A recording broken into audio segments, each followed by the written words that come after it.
Thank you. Welcome everyone to the December meeting of the Universal Health Plan Governance Board. I'm Ellen Balanca and welcome you all here. Katie, can we get started with the roll call? Yes, absolutely. So today's roll call question is, as 2024 is coming to an end, reflect on something that you are really thankful for that happened in 2024, or something you're really proud of to share. So we will start with Helen Balanca. Helen Balanca, and honestly, I have to say, getting started on this board. I mean, that was the biggest thing for me this year, and it's been a real privilege and honor, and I'm really grateful for the opportunity. Debbie Diaz.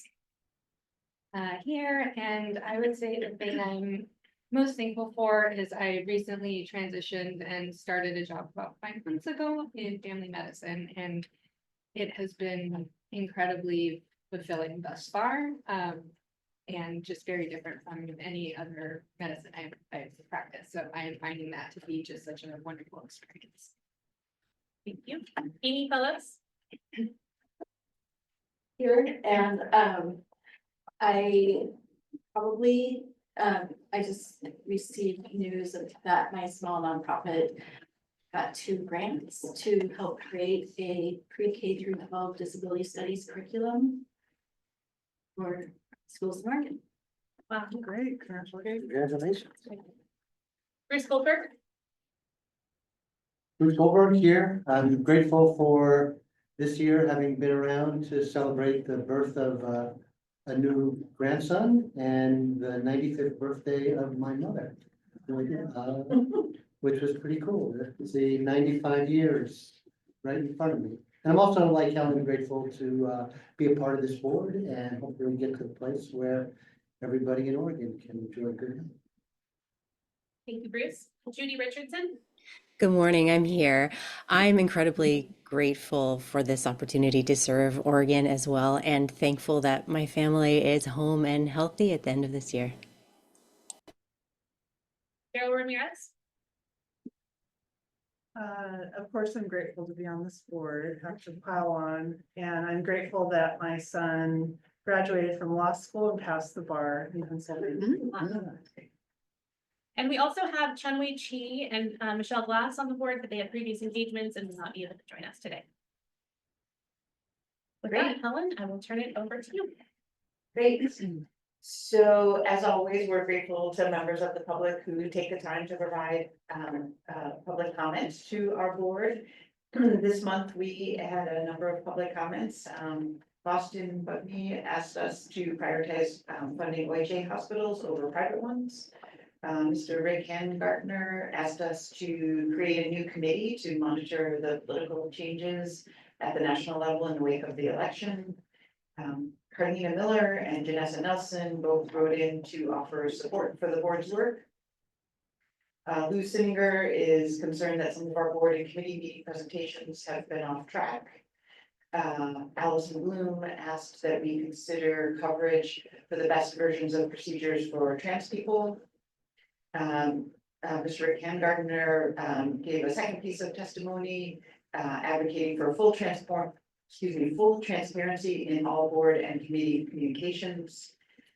Bruce Thompson wrote in to point out that the task force stated that we should consider enhancing funding for modernization of public health as part of an integrated health system, and asks how CCO reserves will be accounted for.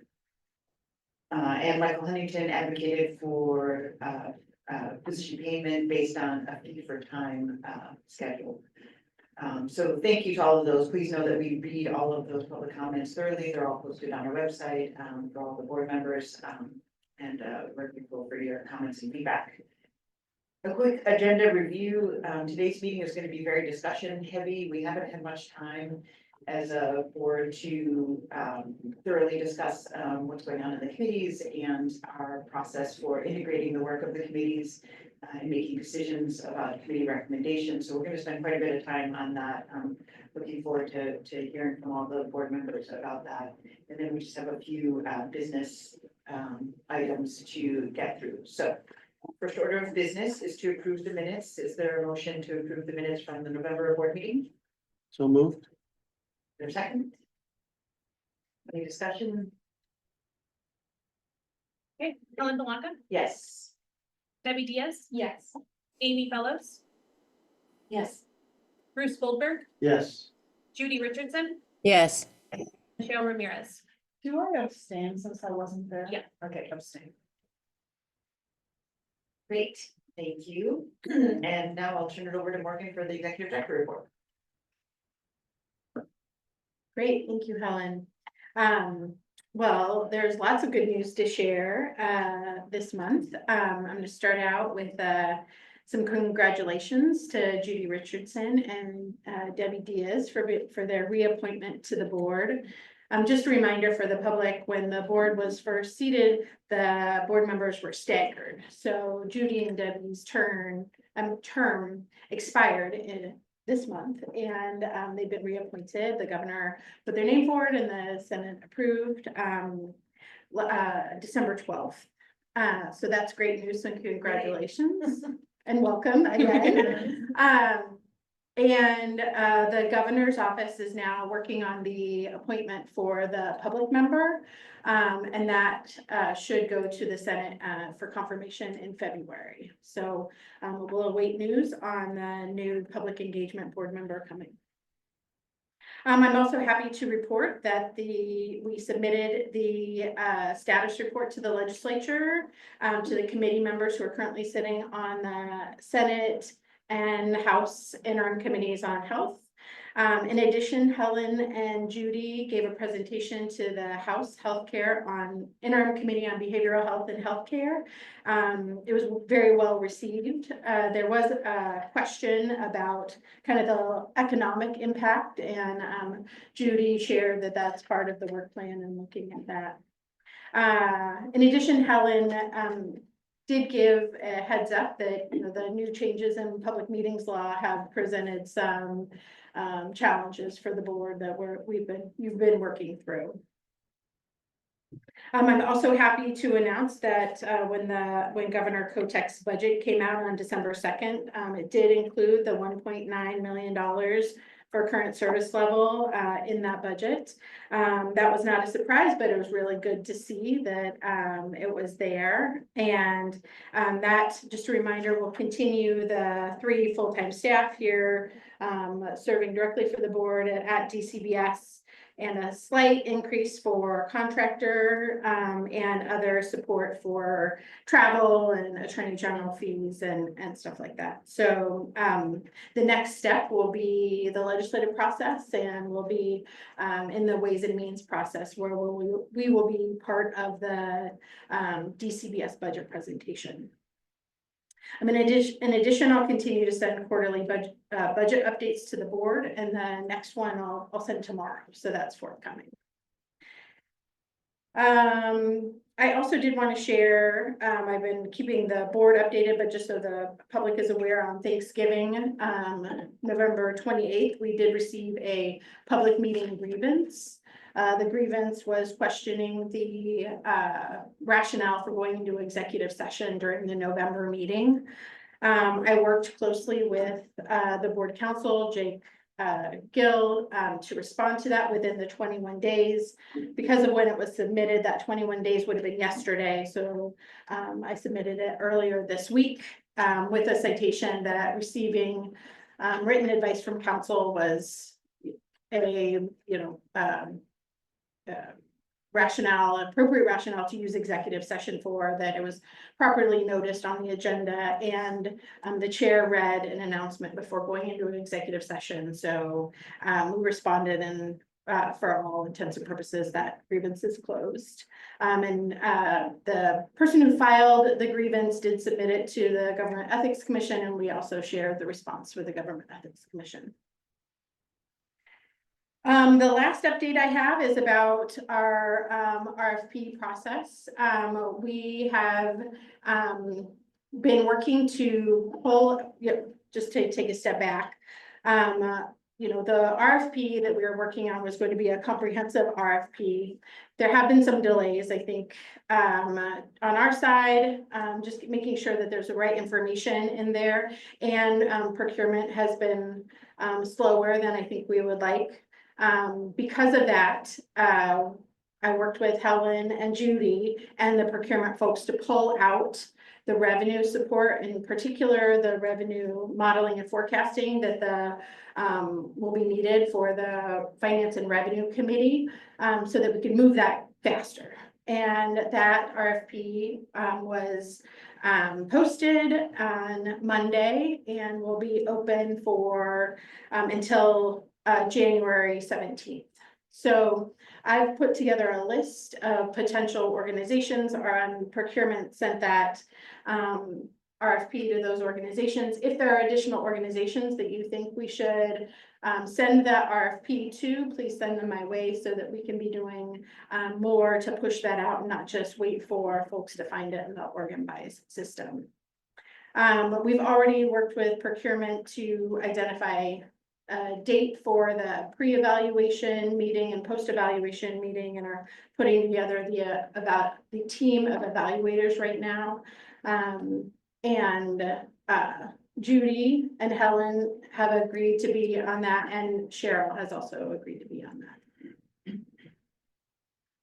So we were talking about, how many people would be ideal to evaluate the RFP. And probably, somewhere between 3 and 8 is a good number. We kind of landed a little bit arbitrarily on 5. We could do more than that or less than that, but we need a number of people to review any RFP applications that come in, and then provide recommendation for which contractor we go with. In addition to the 3 of us, board members, Morgan had asked to serve on that committee. And we invited Chun Wei to participate as well.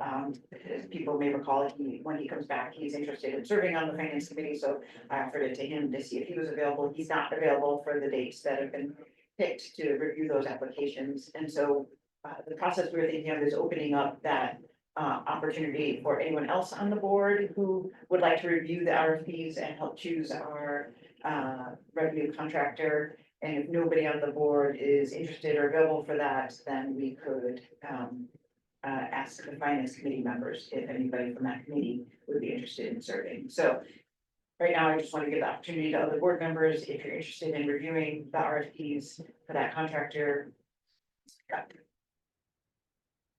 I'd recommend some people from the committee. Yeah, Yeah. I think that's a good idea. Okay, yeah, I just wanted to make sure there was nobody here that wanted to do that. Okay, cool. Cheryl, will leave that to you then to open it up to committee members and. Great. Cool. So I have a couple questions. Yeah. One, I'm thrilled that we pulled that out. We talked about that a bunch of months ago. It's a little frustrating that we've yet to award a contract. What about what you didn't pull out? Where's that? When's it gonna go out? What's the timeline? And then lastly, can you assure me that the dollars that were appropriated for us for this biennium are going to be used on the work of this board? Yeah, great questions. The status of the rest of the RFP is that it's in procurement. I have had several conversations with the procurement woman that I'm working with about how important it is to move this quickly. And that the clock is ticking in terms of using the resources that the legislature gave to this board this biennium. So we, as when I was talking with Helen and Judy about pulling revenue out, some of the questions were, would that delay the other RFP while we did this, or should we try and just kind of keep everything together? I think we decided that it was better to pull that out and move that quickly. From procurement, I asked if they could have the rest of the procurement RFP sent to DOJ for their review this week. They're working on it. It will probably not be this week, but will be in next week or the week after. When I have spoken with them about the timeline for that larger RFP, we were originally talking about February, and it looks like that will be April at this point, which was part of the rationale to pull out the revenue piece. April for when the RFP is actually put out, or April until it's awarded? April until it's awarded. So it was originally going to be awarded in February, and now we're looking at a 2-month delay from that timeline. And the revenue that's been appropriated. And the revenue that's been appropriated, I think will be dependent on the proposals that we get for revenue. And And I'm just asking for an assurance that that money stays with the group and carries over. stays with the group and We carries won't over. lose the money because we haven't. Yes. Yes, That because part. it's taken a year to do this. Yeah, We're Yeah. obviously not going to expend all of the dollars this biennium. What happens to the dollars that aren't expended? Yeah, I'm working very hard to spend, to get these out and to spend as much of the resources that were allocated to this board by the end of June. I don't believe that they stay with the board after the end of the biennium. I don't believe so. I will follow up on that, but I don't think that they stay with the board. I think there are ways that that can happen, and I will appreciate your investigating them. I think DCBS doesn't often do that because DCBS doesn't usually deal with general fund dollars. They deal with other fund dollars, but I think there's a way you can do that. In my experience, work doesn't just end when the biennium ends. It continues. Yeah. So could you please explore that and come back to the next meeting with a plan to keep those resources with the group? I think it's really important. I'd be happy to explore that piece.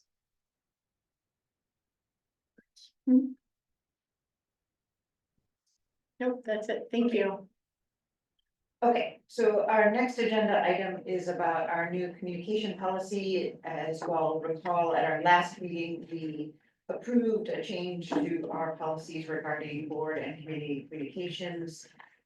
As part of that, the staff has put together a one-page, 2-page information sheet, which is meant to clarify to both board members and all of our committee members what our communication policy is. I've included it in your materials in case you haven't had a chance to review it online yet. But basically, the document goes through the rationale for why we have the policy we had and the change that we made. Basically basing it on the 2023 changes in state law that changed the rules around what convening means and what the public meetings law represents. And then it talks about the change that we made and why we made that. We've offered a plain language summary, which is in the middle of the second page, which says board members and committee members may communicate with each other or email each other between meetings. However, the board policy urges members to be cautious. If you have conversations or email exchanges with several members over time on the same topic, you could inadvertently be convening a quorum. If those conversations lead to a recommendation or a decision of any kind, a grievance could be filed. Responding to grievances would occupy valuable board and committee time and possibly result in financial penalties to board and possibly committee members. So that's kind of like the one paragraph summary in terms of communicating about what our policy is. The rules at the state level haven't changed at all. Our interpretation and how we want to, operate within those rules is what has shifted slightly. But it's really important to me that we're all clear that, that this is kind of how we're explaining our policy to committee members. It doesn't mean that everybody can go off and host unnoticed meetings to kind of come up with recommendations and make decisions. In fact, that is still very much prohibited. We still have a commitment to transparency. But if people want to have one-on-one conversations or sort of digest some of the information in meetings or ask for more information, there's no sort of prohibition on that. It's just, you really need to be cautious about the convening rule and the decision making. And then the staff has hopefully come up with, at the end of this document, a list of best practices for folks to think about as they move forward. And I want to give board members a chance to just take a look at that and see if there are any questions or comments before we make this official.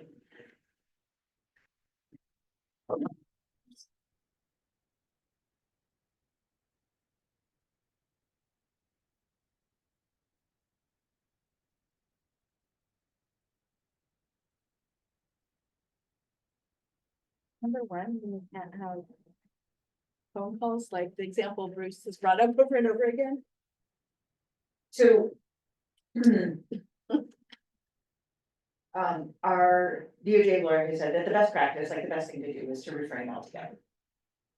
But our policy is you certainly can, it's just when you do, if you're going to, so I would say number 2 says, but if you decide to, then move ahead to number 2, and just limit it to certain topics to And not do the one to one, right? So number 2 says, number 3 says, try to limit try to limit your communications, so you're only speaking to people one-on-one. But yeah, the best practice is to not have any conversations because it's pretty hard to control what happens to that conversation afterwards. But if you are going to try to keep it. Yes. One issue that has come up in the Finance and Revenue Committee is whether we can hold a public meeting without a quorum if we're not making a decision on something that we're just. I'll say this in my report, but we are having extra meetings because we need to talk more about things and we don't want to, have private meetings, obviously, to talk these things through. But we had clarification at our last committee meeting that we can't have public meetings, even if we're not deciding something, if we don't have a quorum. And I don't see that, Just for information sharing. right? I'm gonna defer to Morgan, but I had to hear it a couple times to absorb it myself, but maybe this is something for Morgan to report. Well, it's a question that came up initially in the Finance and Revenue Committee that I asked for some clarification from the Government Ethics Commission about. And basically for a meeting to happen, for a meeting, an official meeting, there needs to be a quorum. So it's not actually a meeting unless there's a quorum. And if there's discussion and deliberation, if there's discussion about information, that will probably be used to make a decision by the committee at some point. So if there's less than a quorum there, it's not officially a meeting. And if any of those people there then have further conversations with a committee member, it would run the risk of being serial communication. So she suggested the best practice is that all discussions happen in public meetings, and a meeting means there's a quorum. If there was a group of people who got together that were discussing an item, I think the question is that then a subcommittee of the committee? And if it was a subcommittee of the committee, that could happen, but in your policies and procedures, committees don't necessarily have the ability to have subcommittees. It's only the board creates the committees. So To make sure I understand, right, if the Finance and Revenue would create a subcommittee of Finance and Revenue to talk about, I don't know, taxes, I don't know. That was my question. Then that group of 3 people would constitute sort of a new body, and then a quorum of that group would be 2. So as long as 2 or 3 of them were there, then they could discuss things in a public meeting. So the subcommittee could be its own body, right? yes, Is there some reason why committees can't create subcommittees? We just need to change our policies. I think there just needs to be some discussion with the board that that's something that you want to have happen. The policies currently say that the board creates the committees. I don't think we got that far in the Finance and Revenue Committee, but I do have a question. So would that subcommittee then have to be a public meeting? Yes, but then the quorum would be the quorum of the 3 Whatever people on that was- yeah. subcommittee, so it's just the 2 or 3 of them. Okay, That's an option. So I would suggest that if any committee wants to create a subcommittee, that they just bring it to the board and we could approve that and make it happen.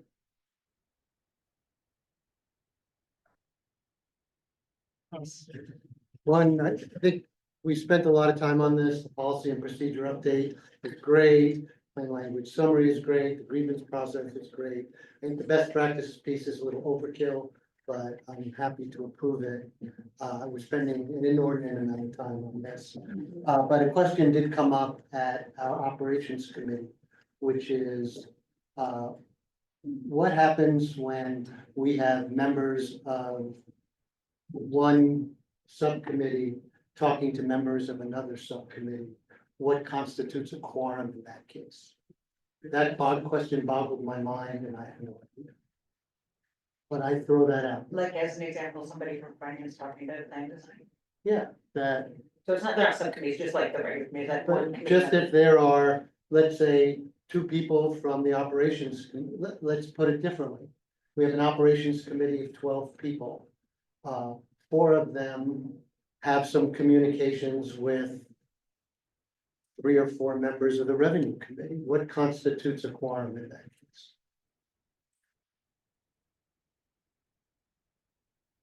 Just them passing that No along, idea. and why don't we get someone talk to us about it at the next meeting? I've been some. Right.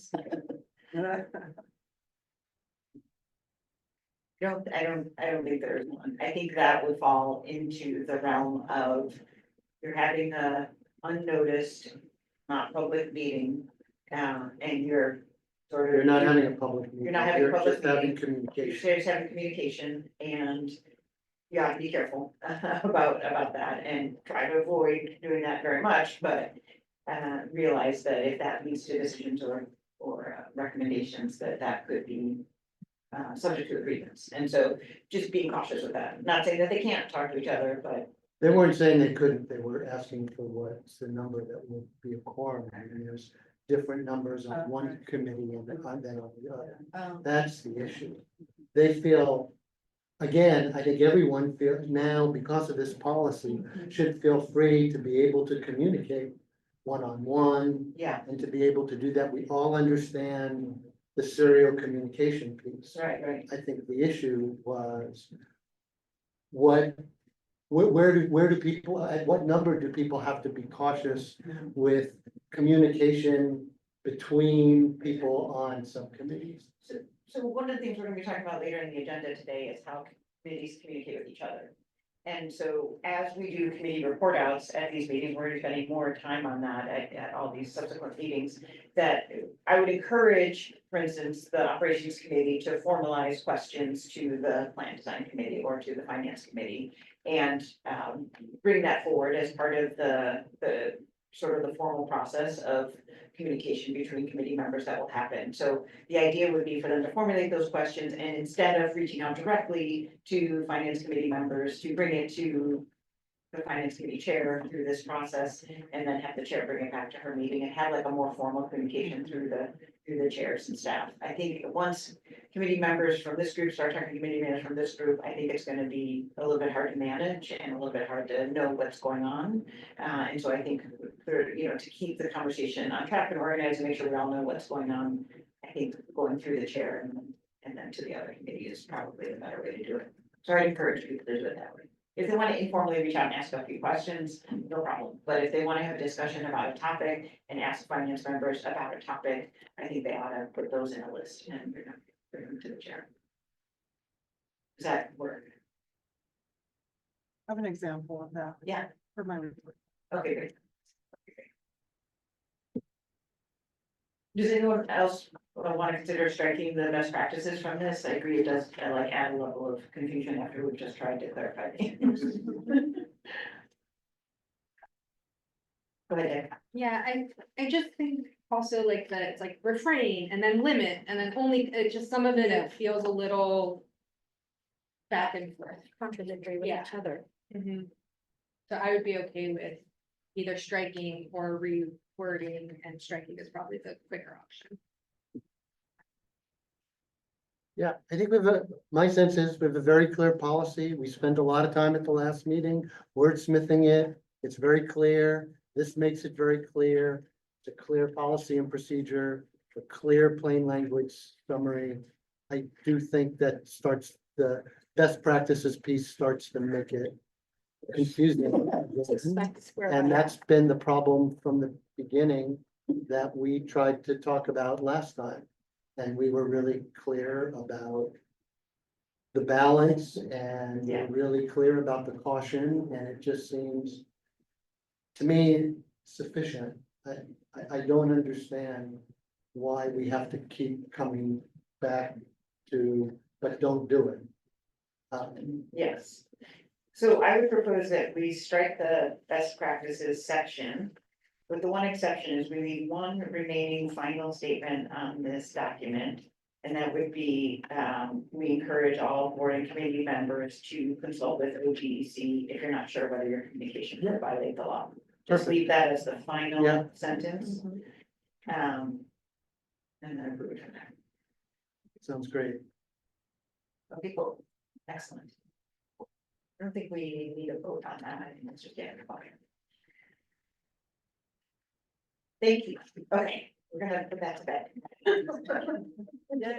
Promise? Okay.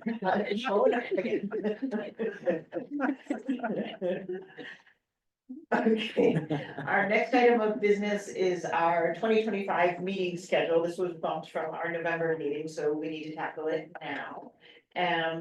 So we need to approve our meeting schedule for 2025, and it seems like it's working well to continue on this third Thursday of the month in terms of the date of the month that we're choosing, unless anyone has objections to that.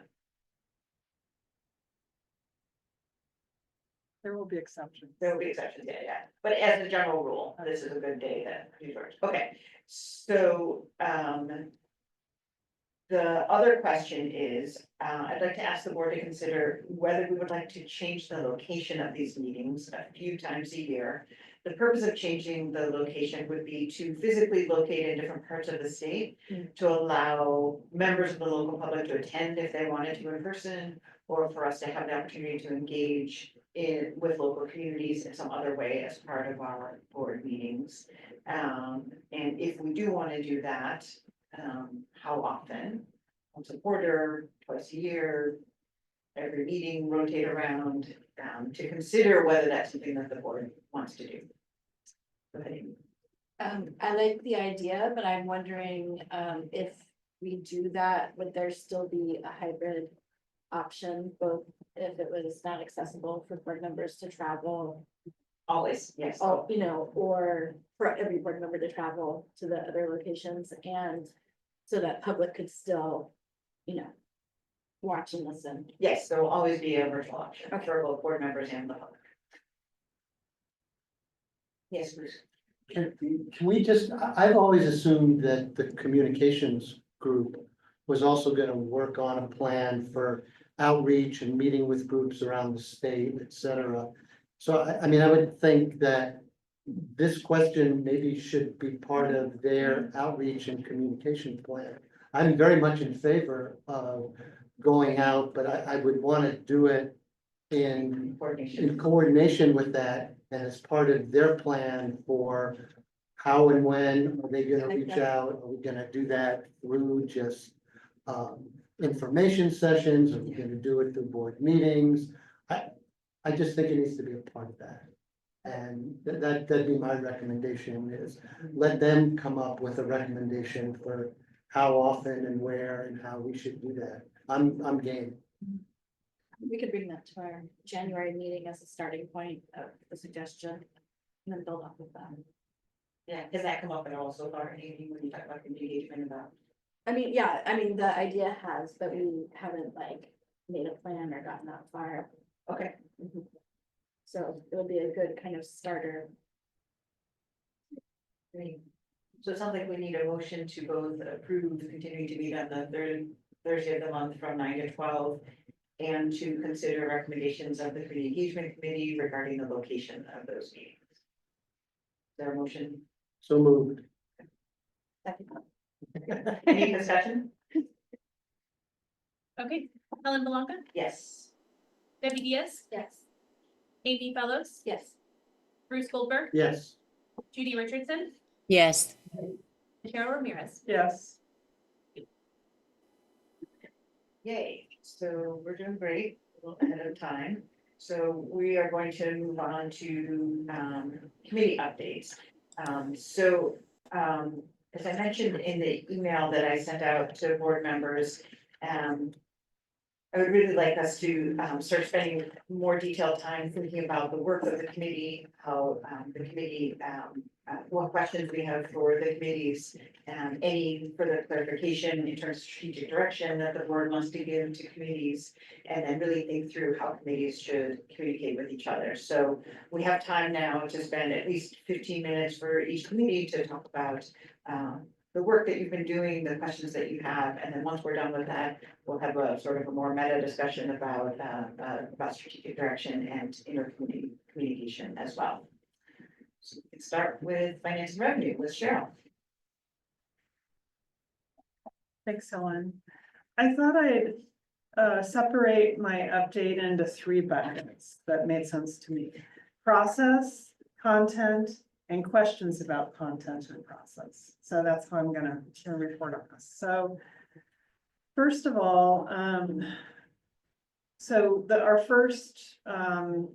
our first task was to decide on an approach for calculating expenditures, healthcare expenditures.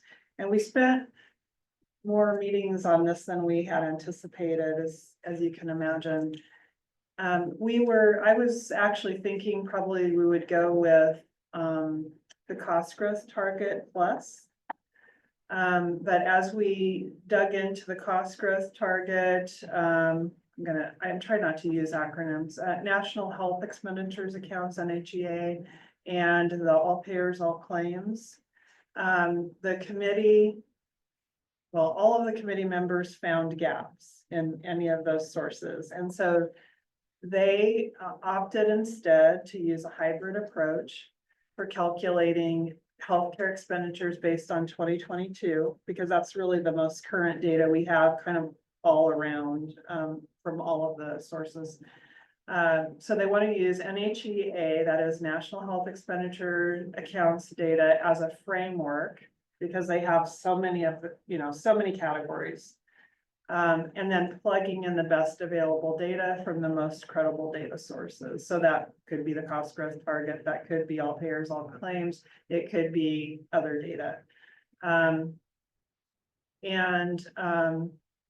So that's what we're doing, and knowing that this process is more involved and will take more time, obviously, committee members agreed to work on this on the side because we're literally using a spreadsheet to have all of those categories this way, if you can kind of picture it, and then putting that best data under all of those categories.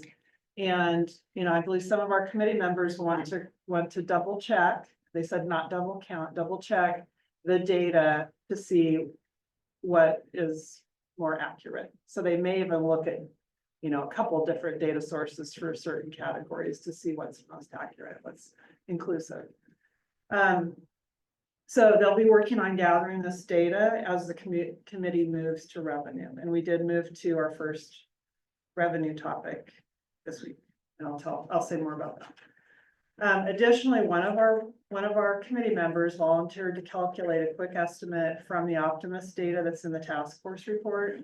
And I'm not going to go into any level of detail here, but he calculated that the total health expenditures are about $20 billion, and that does not include long-term care or capital projects. So that's kind of our starting point, our quick estimate. And then the other process issue that we agreed on was not to spend too much committee time on presentations. The members of my committee have a lot of experience and knowledge in this area, and they really want to focus more on discussions and Q&A. And I have to say, at this last meeting, I think we had a good balance. We had experts come in, give very brief summary, like, I don't know, 10, 15 minutes. We allowed for committee members to jump in because the slides are pretty dense. They have a lot of information, and to hold your questions till the end, it's not very efficient, really. And so committee members are able to ask questions or make suggestions, right there on the slide. I think that worked really well, actually. Okay, let's see. So because we're doing this hybrid approach, as I said, it's going to take a lot more time to come up with the total health expenditures. And so the committee, and they've been actually asking for this all along. We're having what we're calling supplemental meetings in between the regular monthly meetings. So we're basically meeting twice a month instead of once a month. And this is where the public meeting questions came up on whether those supplemental meetings had to have a quorum, and we got that figured out at this last meeting, but we did. So that's what's happening. With the concern about meeting quorum, we agreed that we would just schedule all the meetings in advance, maybe even up to the 6 months, January through June. So that we could try to make sure we can make the meetings. All the meetings, so. I guess the only concern I have is about creating a subcommittee. I wonder if the chair has to be part of the subcommittee, because I honestly don't think I have any more bandwidth than to meet twice a month. So that would be a question. Okay, great. Okay, let's see what else I have on. We just ask a question? Yeah, sure. So Cheryl, just so I'm clear, I just want to understand, you're coming up with health expenditures using 2022 as the baseline year. And we're going to use that number to figure out how much revenue we need to generate. But is that going to be costed forward to what year? And Yeah. what process? Good question, good question. I think we were talking about 2026, and I know that was in the task force recommendations. So depending on the target, we may need to move forward a bit.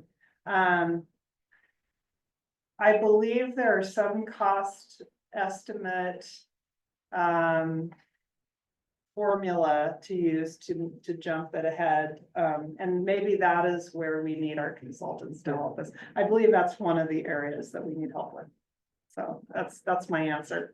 I'm not using probably the right terminology. The term interpolation was used a lot at the last meeting, so I don't know if that factors in. Ellen?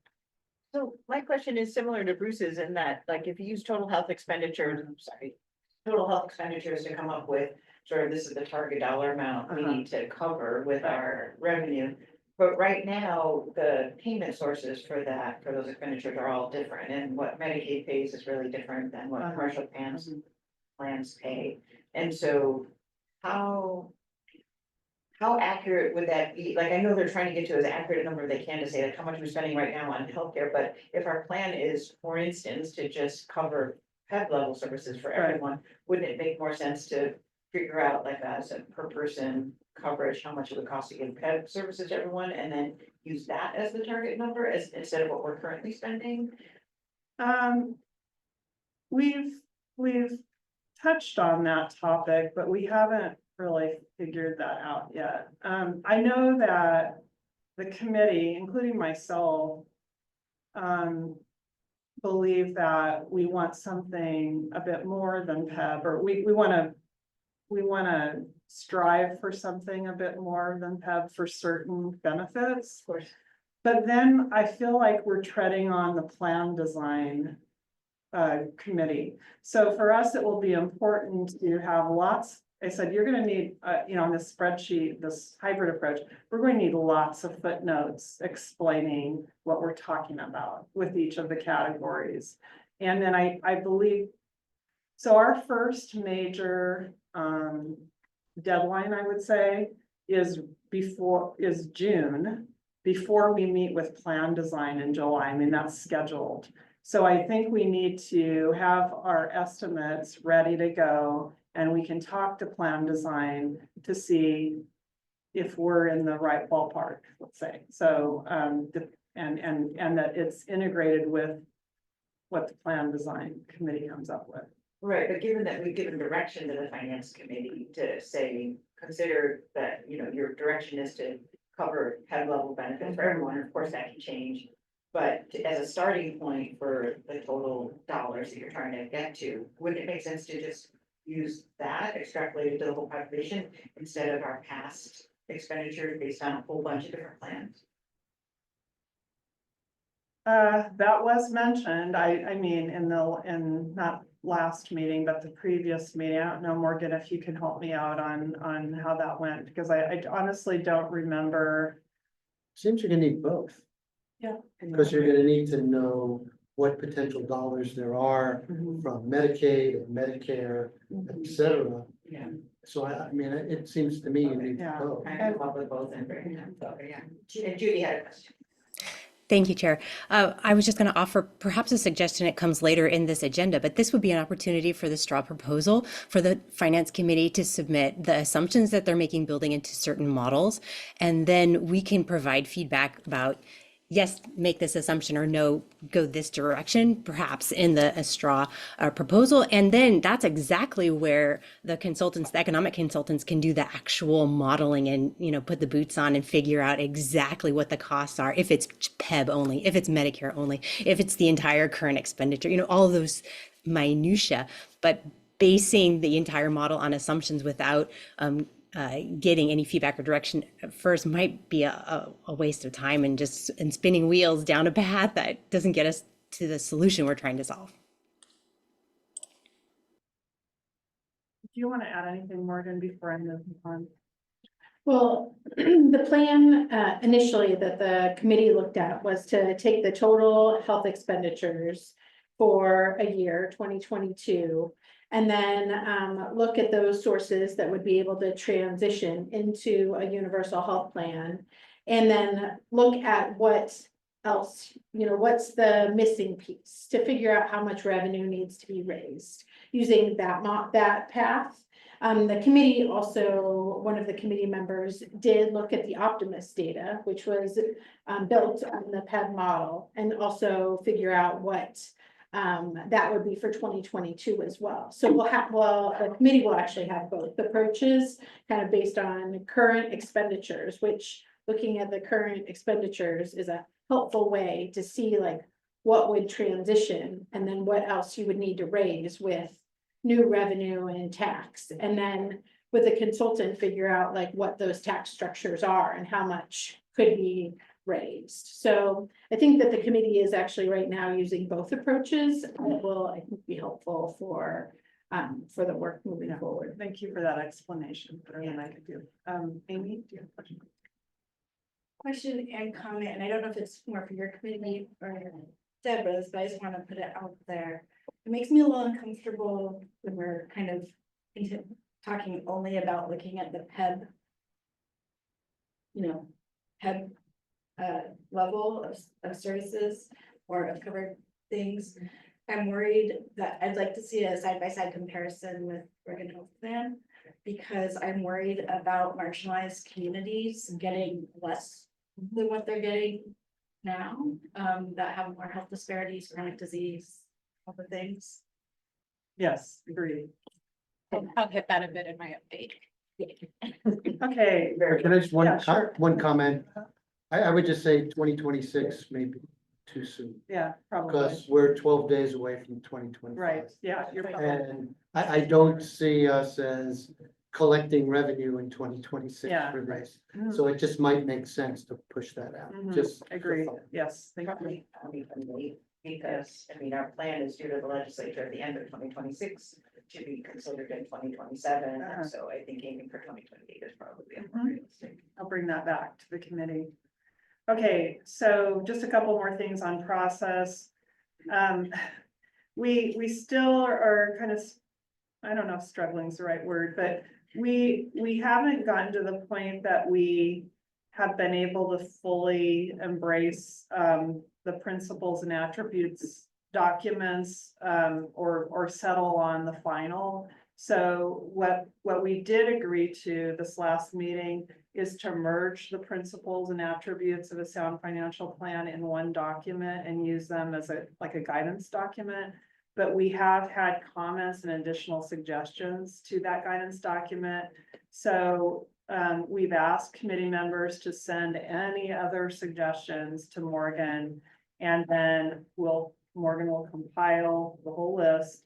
And we want to vote on this document at the next meeting so we can move on from that. It's kind of like what you're saying about the public meeting law policy. It's like, I want to move on and be able to use it as guidance, and that, and we get to the other work, because there's so much other work.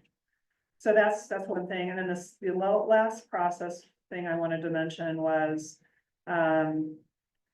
we talked about, since the health expenditures work is happening, individuals are working on it between meetings. They are submitting the data that they're coming up with, or, recommendations by email. And I think we figured out the blind copy, the public meeting law thing. So that they share their information with the general DCBS email, and we're blind copied, so we have the information. But because of all this work that's going on the side and with our supplemental meetings, we think probably we need to have a standing update agenda item at our monthly committee meeting, so that we can just keep up with all of that other work as we're delving into all these different revenue topics. So we're going to put a standing update agenda item. So that's just a process issue. Okay, now I'm going to get to content. Okay, let's see. So the latest update is this week we started with the tax revenue options. Committee members are mostly open to talking about sales tax considerations, but frankly, not very optimistic. We talked about a less regressive type of sales tax, what that would look like with perhaps selective taxing or rebates, or if it would be better to just have everyone have the same rate and just settle on a rate. So that hasn't been like scratched off the list, but we need to talk about it more. And then of course we're looking at, income tax and potentially property tax and a lot of other taxes. Let's see if I've got anything else. Some what I would call gnarly issues that we have to really get into are getting an accurate account of the expenditures for self-insured entities. We still don't have a very good source for that, and we're going to have to do some estimates. And the second that's come up, I think every committee meeting, is what are we going to do about reserves? That is the current reserves. Do we reinvest them in some way? What can you do about reserves for-profit entities versus not-for-profit entities? That's coming up every single time. So I think we need to spend some time on that.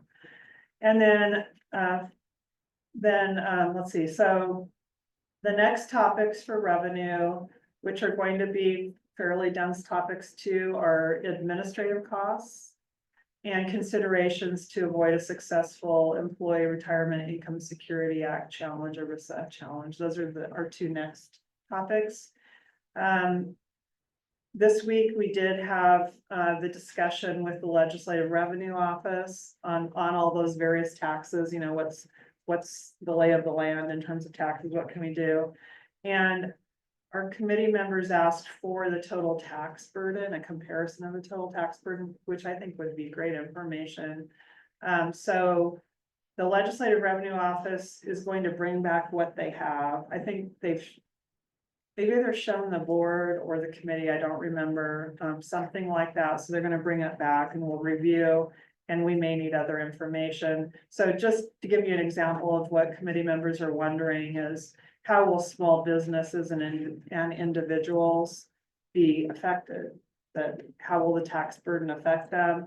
And they want it separated by demographic categories. So certain demographics are affected by certain taxes more. Let's see. And then we would start applying rates to that 20 billion, estimate. The other thing that was mentioned is that we should look at the impact scenarios from the Optimist report. I need to revisit that myself because I didn't remember. So kind of an assignment for us is to go back to the task force recommendations and look at those impact scenarios. So that's content. Now I'm going to go to questions on content and process. One of my questions was about the RFP. We're really excited about that revenue forecasting support. And you've answered it already that, I will be able to recruit a committee member to be on that Yes. evaluation committee. So we'll work on that. I would imagine we'll need to email Morgan, right? Because it's coming up. Yeah, I would say 1 or 2. The committee asked to meet with operations committee about federal revenue, knowing that the operations committee responsibility is for the federal waivers and we're responsible for the federal expected revenue.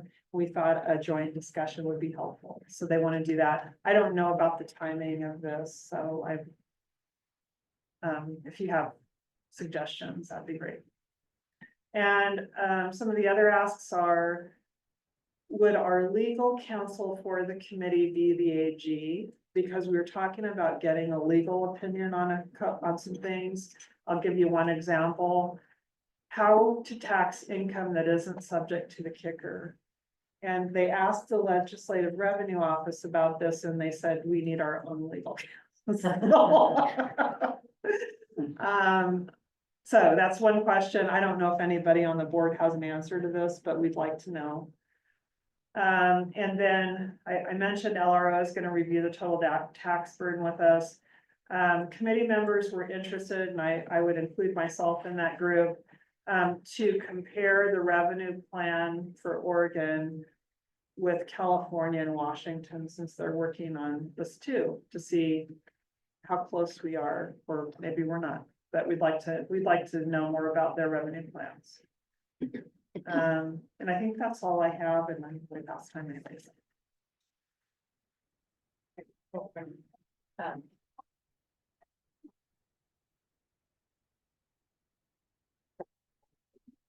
Any questions for Cheryl on her presentation? Or if you have anything to add, Morgan. I think that's great. Okay, we'll go to plan design. Oh, sorry, next is community engagement and communications. I called it. Okay, I'm Amy, Michelle's not here today, my co-chair. So we've met 3 times as a committee. One of the things that we wanted to bring forward from this last meeting is that the committee agreed to bring a recommendation to the board that the Community Engagement and Communications Committee would like to provide the plan design and expenditure committee the results or key themes from the scan that staff did of community health improvement plans and community health assessments from around the state, because part of what we asked staff to do was kind of, what is the public input that has already been taken around health and healthcare and needs, and since, you know, those are documents that already exist. So we covered those at our December meeting and wanted to ask the board if we could recommend plan design and the expenditure committees to get input from these key themes so that you have kind of that awareness as well as you move forward. So it looks at what priorities Oregonians have expressed related to healthcare as a starting framework for us. It does also get into a lot of social determinants. If any of you have been involved in your regions, CHIPS or CHAWS, I'm sure you know that. So Jenny Donovan will provide a draft recommendation or a straw proposal for our committee to review in our January meeting, and then bring those to your committees. We'll have to look at the sequencing of when we meet versus when you meet. Yeah. Because I wouldn't want it to like drag on and on. So that's one of the things. We introduced this last meeting, the committee, to Deanna Bianco, who is our community engagement consultant from Artemis Consulting. I think one of the potential tensions may be our committee has a breadth of knowledge and is heavier focused, including Michelle and I, on kind of the community engagement piece and kind of more kind of general public community engagement piece, and our direction from the legislature and the Senate bill is heavier on engaging insurers, businesses, providers, you know, these other groups. And so kind of navigating that. We do have one representative from I'm blanking on the name of it, can you help me, the Oregon business? We do have one business representative. Yeah. On our committee, yes, Yes. thank you.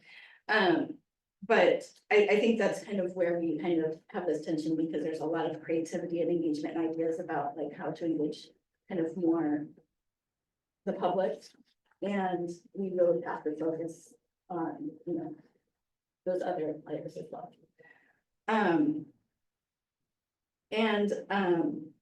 We did have a communication, kind of communication 101 presentation in December from DCBS staff. I think it really highlighted something that has been a concern of mine for months, that we need a very strong communication consultant that understands the context of this work and understands the importance of messaging. And I had recommended a name of somebody that I saw in June at the Healthcare for All Oregon meeting that was on a panel and talked about some of the like how messages pull and other things. And I think staff was looking if they existed in the existing Organize and other databases that make it easier to bring people on.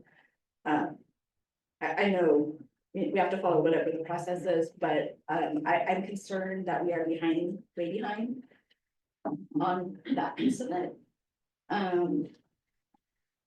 Because the messaging is going to be everything, you know, and we also are kind of in this waiting to learn more from the other committees so that we have something to bring our committees, because like how many times and the timing of when do we go out and engage folks and bringing them substantive information.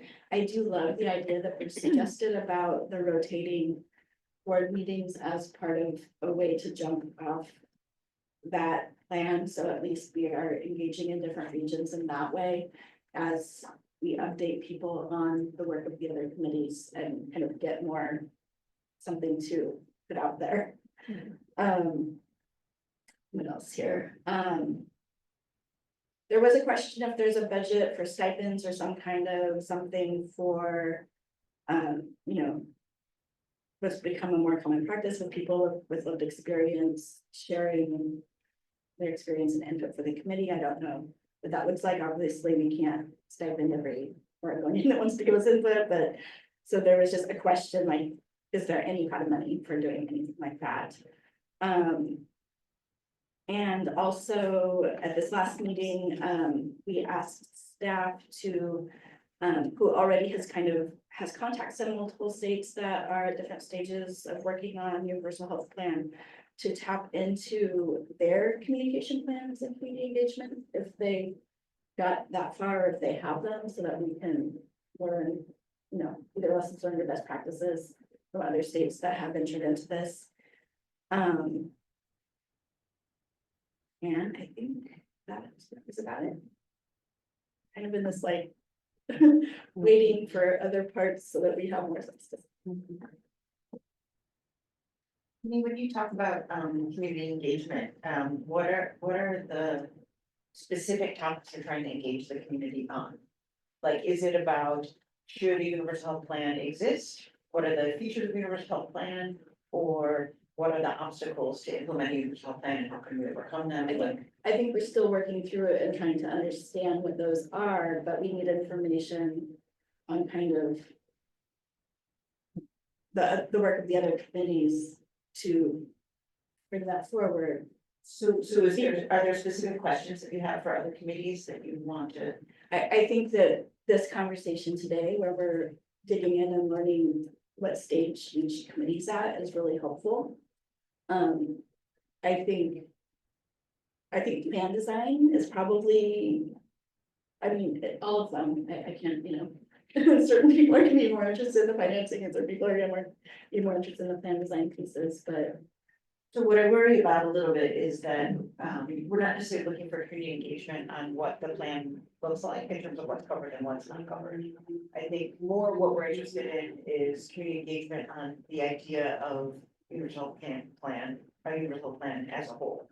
And I would suggest that by and large, there are huge sections of our population that are for it because they have frustrations with the way healthcare currently operates, right? And so there might be a lot of interest from the general public saying, yes, we need this because how it's currently working isn't working for me. And so the tendency, I think, would be then to say what they want to see in the plan in terms of specific benefits or coverage options. And I think we don't want the community to go in that direction, because that's really where plan design is focused. What we want is to say, well, who would be opposed to universal health plan in the state? Who's gonna resist it? Who's gonna fight against it? And that's where we come up with the interest groups outlined in the legislature, so businesses, the healthcare industry. So I wonder if one direction for community engagement would be if you had a group of members of the public who very much wanted to see this change, who would be willing to engage with business leaders or healthcare leaders to explain why this would work better for them and to try and bring those groups on board. So that's our goal, is to try and figure out where the resistance is and understand why there's resistance, and then try to bring people around to the idea of a universal health plan, a simpler payment strategy. And so that's kind of, I think, the link there. It'd be really easy to go off into the weeds of what exactly is covered and what's not covered. Yeah, I don't think we wanna do that. Yeah, so I would say, that would be.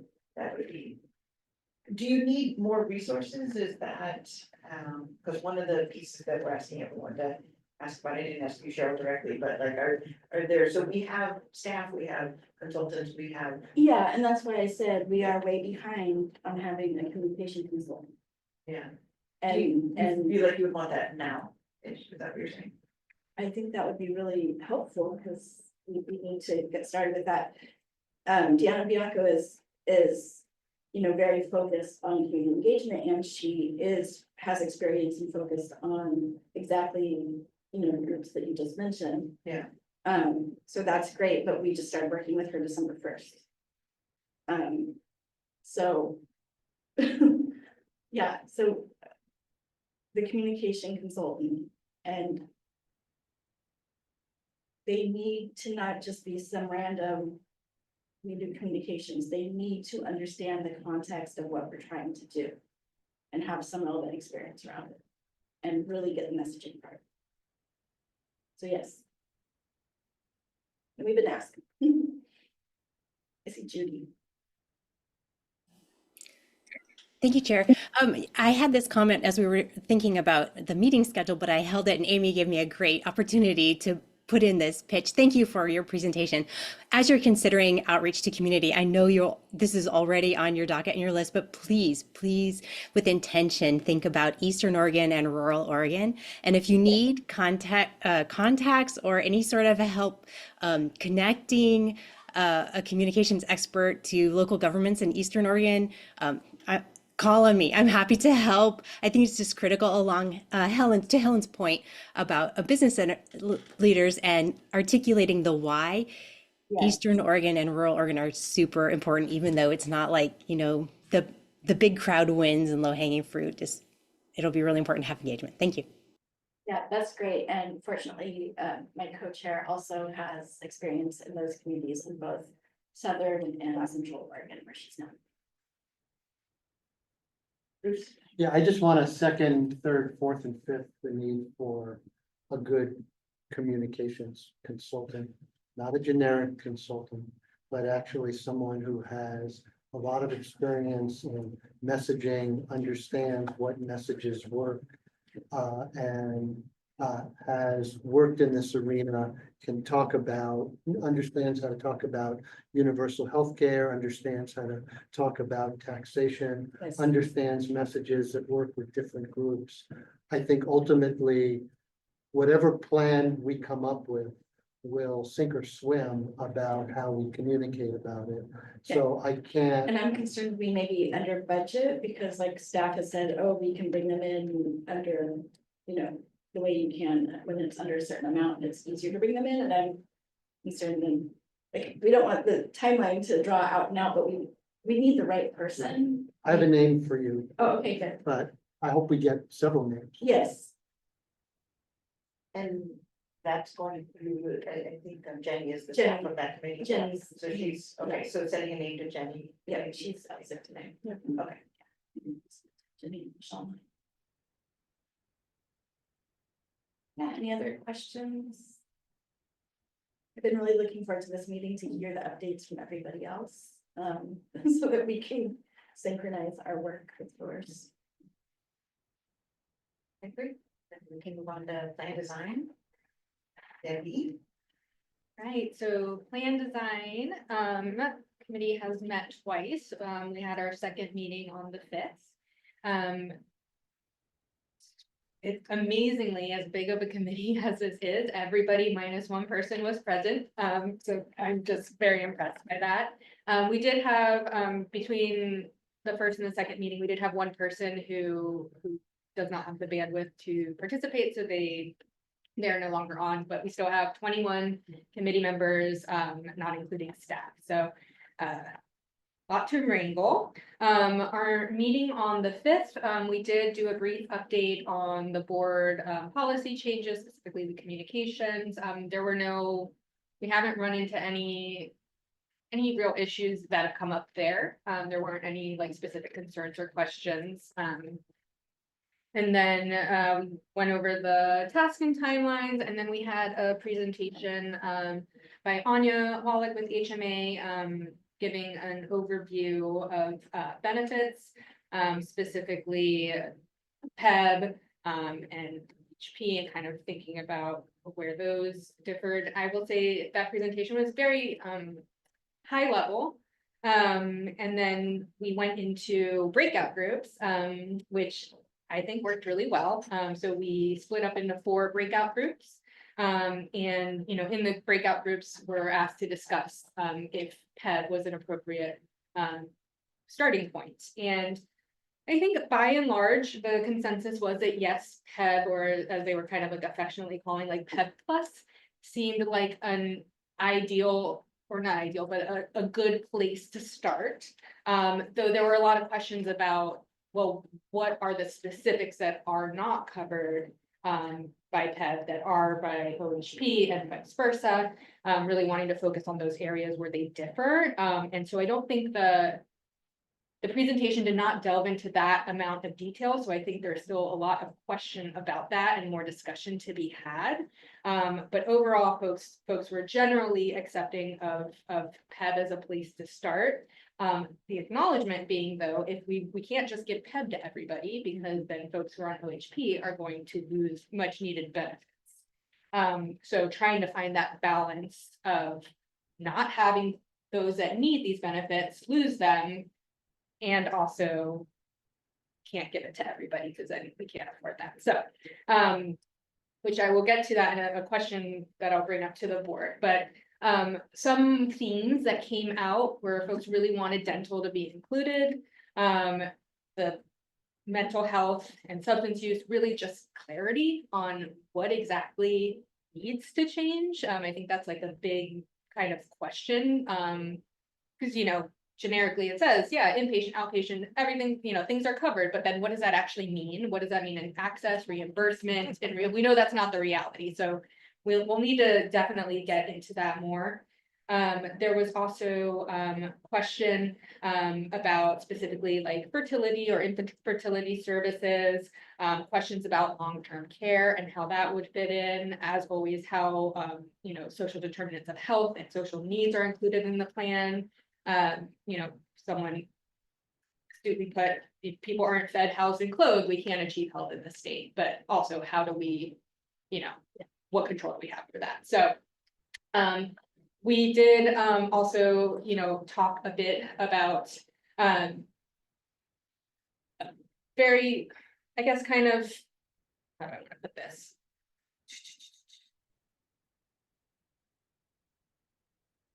So I think there was kind of a lot, I think we're trying to focus on how granular to get with this, so we would kind of oscillate between really, really broad and then more kind of like granular and specific. But by and large, the areas that seem to differ between OHP and PEB, would be related to infertility services and reproductive care, weight management, dental, vision, hearing, complementary care, transportation. And it's becoming increasingly obvious that we can't cover all of this for everyone at the level of OHP. And so that begs the question is, how do we want to structure that? Since, the task force was pretty clear in not wanting cost sharing, but how do we come up with a plan that doesn't lose benefits for OHP and doesn't bankrupt them? So the question for the board would be, how tolerant are we about some kind of cost sharing?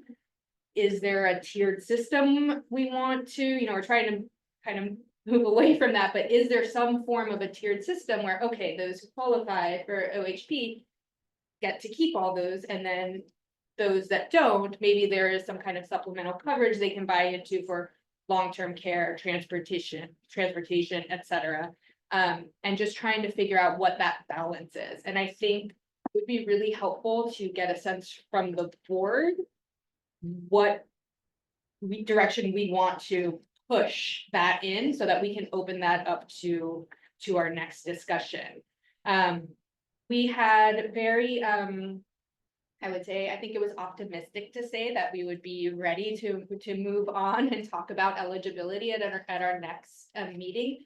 I think we're going to need to give benefits. We're going to need to keep discussing that, and we can touch on eligibility, as time allows. But we did ask the committees, what questions do you have to think about eligibility? So some that came up were migrant agricultural workers, partial residents, which we've talked about, Oregon residents who might need care in another state. I know we've touched on that. Students who are still on their parents' plan who might be away for college. And then one of our committee members mentioned the federal ban to use Medicaid dollars on incarcerated individuals. So we need more information on that as well, to figure out how to care for those folks too.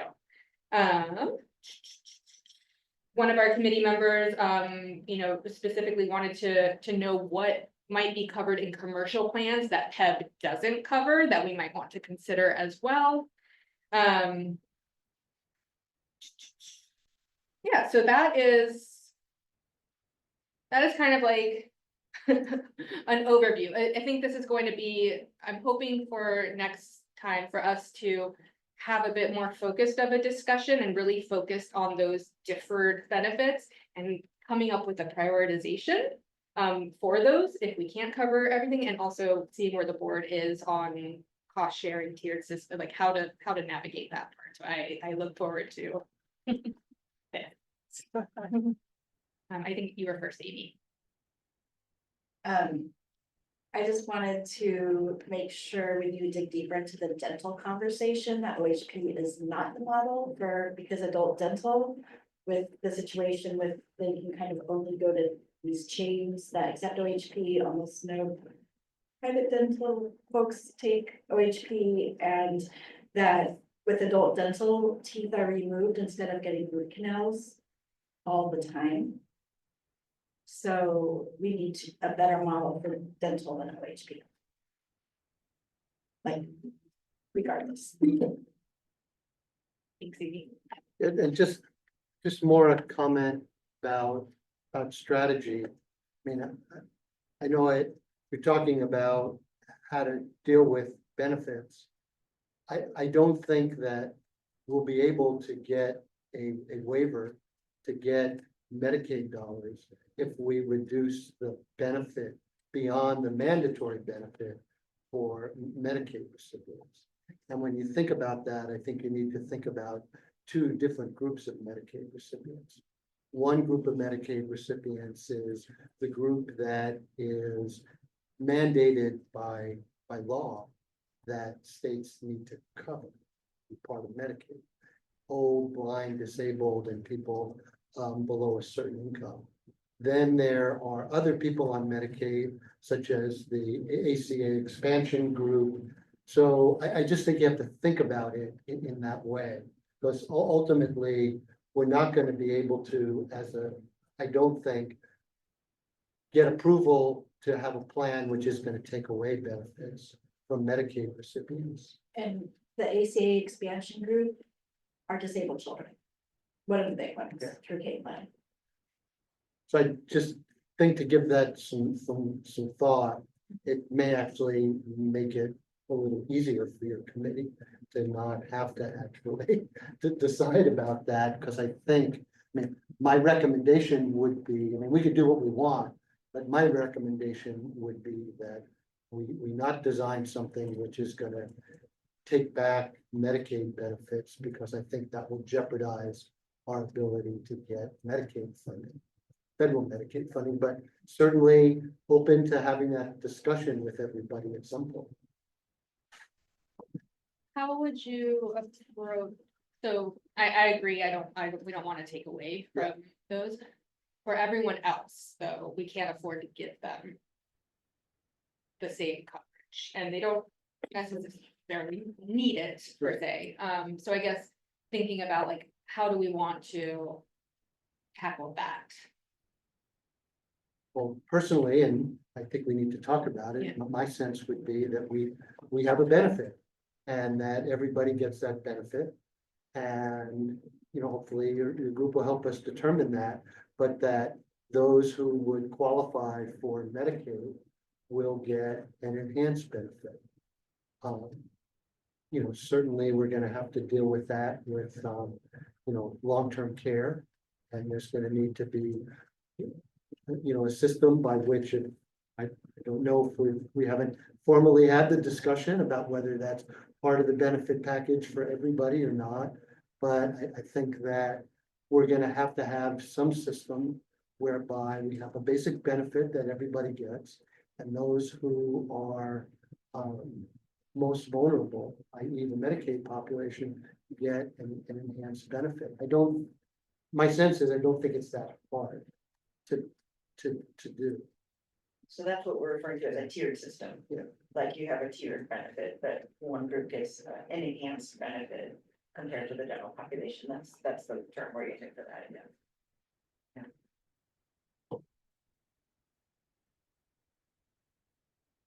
I was gonna comment on the cost sharing question you had. Personally, I was on the task force and we settled on no cost sharing as a recommendation. I don't know where I'm at individually as a board member yet, because I feel like we haven't gotten to the question of how much revenue we need for this plan. So I don't know that I can answer that today. But the Finance and Revenue Committee did delve into cost sharing from a different vantage point, and that was knowing that we're funding our healthcare system with a lot of out-of-pocket payments right now. So we have big time cost sharing on the part of the individual and family. We're looking at that as a gap in revenue as we move to a universal health plan. So we were talking more about how we make up that gap in revenue of all the out-of-pocket payments. And we were talking about so that's a question. We're not sure how we do that with like other tax revenue and kind of thing. But we specifically were talking about Medicare, and I don't want to get too deep into this at all, but one cost sharing example for Medicare is that Medicare recipients currently pay for Part B and other parts, and would something like that continue for the Medicare population, that they would have to pay for those other parts or not? So that's just a question. We didn't get to any kind of decision on that, but that's again, just an example of cost sharing that we need to figure out, going forward, if some of that still continues or it depends on your income or something like that. So. That's all I've got on that. We haven't settled on anything yet. So I think this issue of cost sharing is one that is gonna come up a number of times between plan design and finance committee and sorting through.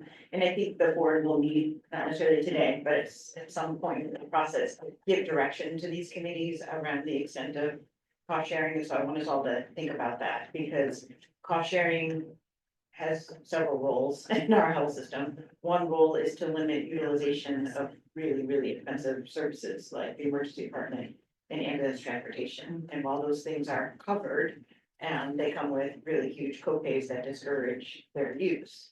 And so if there are no copays, then some very expensive services will be perhaps overutilized and draw money that could be better spent in other ways. And so the extent to which cost sharing exists in this plan and where it exists and for who it exists, I think is going to be something that we really need to think about and consider as we move forward. And I would encourage both the finance and the plan design committee to bring strong proposals around cost sharing and what that would look like and why at some point, because we're going to need to think that through. Judy. Thank you, Chair. Debbie, I'm wondering if the committee has looked at, when looking at Medicaid benefits, looked at the carve out of the health-related services elements and just looking at physical, behavioral, and dental health as a benefit only in comparing to PEB, or are they looking at the entire membership availability of services to somebody who's on Oregon Medicaid? Just the services so far, we haven't looked at the health related. So just the direct healthcare services, we haven't looked at health related services at all. But we did not dive deep into a comparison at our last one, and that's the plan for this upcoming meeting, is to actually dive deeper into actual coverage benefits between the two and what is covered. So we will likely get into that at the next meeting.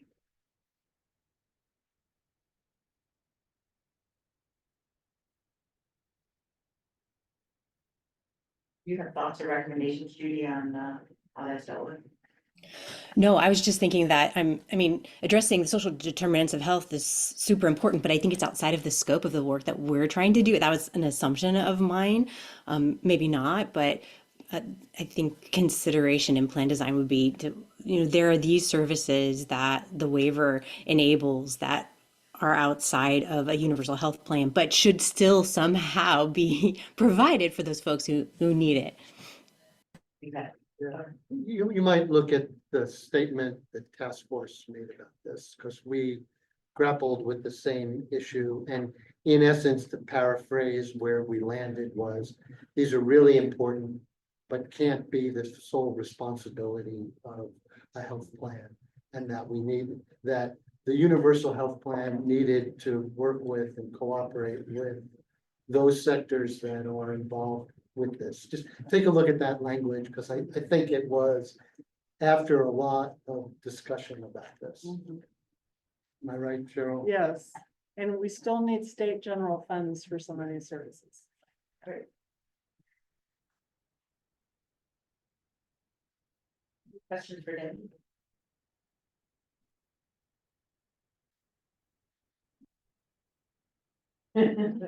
So we usually take a 10-minute break. Are we taking a 15 or is that an error?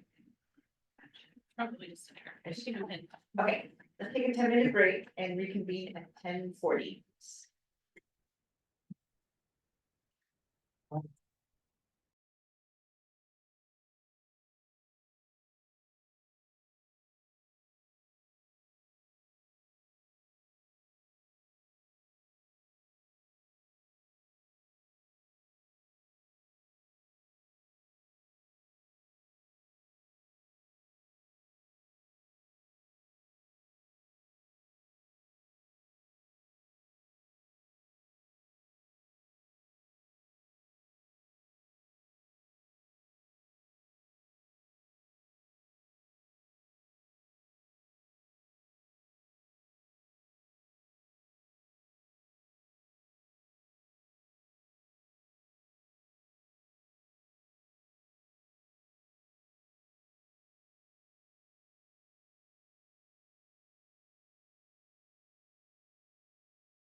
For this. We are reconvening. And we'll pick up where we left off. We have our final committee update from operations, so I can go to Bruce. Oh, yes, so we did, well, we don't do roll call. Go ahead. And so this, I think, should be pretty brief, because we've only met once, in the About Se- time. Yeah, in the sequence thing of things, I sympathize. We've met once, it was a couple of weeks ago, and it was really just an introductory meeting. We, reviewed the charge and the policies and procedures and, reviewed the work plan of both the task force as well as, Jenny put together a really nice work plan for the committee. And we had a presentation about the work of the task force, the previous task force, so that it was sort of level setting about where we were taking off from. And, that was pretty much the meeting. We got to know each other and, just level set and went through all of the, basic information about charter and communications and work plans. So nothing, the only question was this question about speaking quorums between committees, but other than that, nothing for me to take back to all of you. And we meet again, I think, the 4th Thursday of the month, so it's gonna be late January. I think it's gonna be after all January.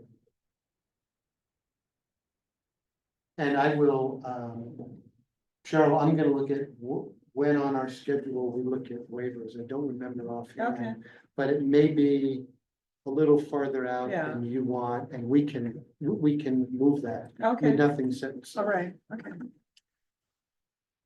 That's my report. Based on what you heard from other committees, any thoughts on sort of how things would integrate, or any questions you have for the other committees, or resources needed? We haven't gotten there yet, I think, I'm my hope was that sometime in January, we were all as committee Yes, gonna talk about what's needed for the next biennium so that we can yes, have a budget. yes. Oh yeah, Judy's co-chair, I just want to make certain, Judy, anything to add? I was just going to add that in the look ahead, we have upcoming presentations. We're going to hear about public and quasi-public operational design of different corporations, hopefully to figure out how to best set up the public or quasi-public corporate entity.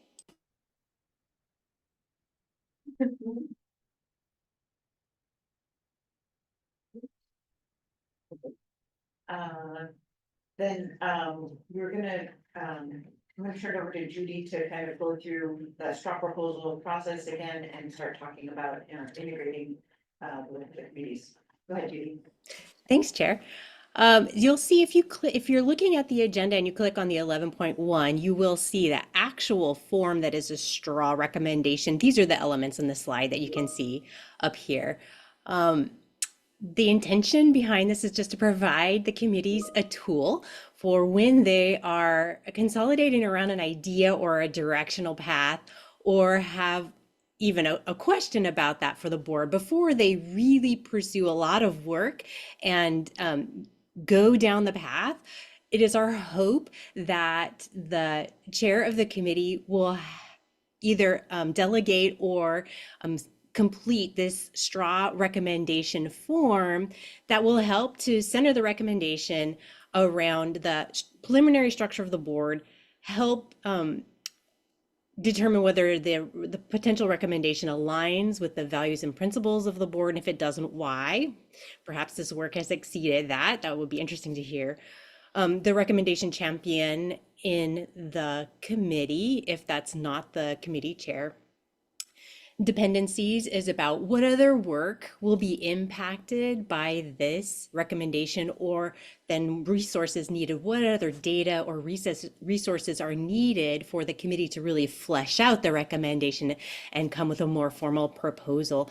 And then you see down here, there's a section for board feedback. And so the thinking would be the committee would meet if the conversation and the work of the committee is bubbling up to something that really feels like, yeah, this has got some meat on it. We want to go in this direction for a recommendation. That's the moment to complete this form, and then via Morgan send the straw recommendation form to Morgan, and then she can distribute to the board, and we can discuss it and help provide some guidance to the committee. Questions about this initially? I've been looking at this for a while, so if it's confusing, I can give an example, but I think it's pretty straightforward. An example would help. That's great. Okay, bear with me. I have a silly example. I'm going to invite you all to the operations of the Richardson family. And in this family, we have a subcommittee that's responsible for food. Okay, so the committee meets monthly. They decide what the menu is going to be. The committee meets and they realize there are certain parameters under which they need to make recommendations to the household board. One of those is there are vegetarians in the family. Another one is there's an allergy to nuts, for example. So these are the rules and structure underneath the committee has been chartered to establish the menu and the food.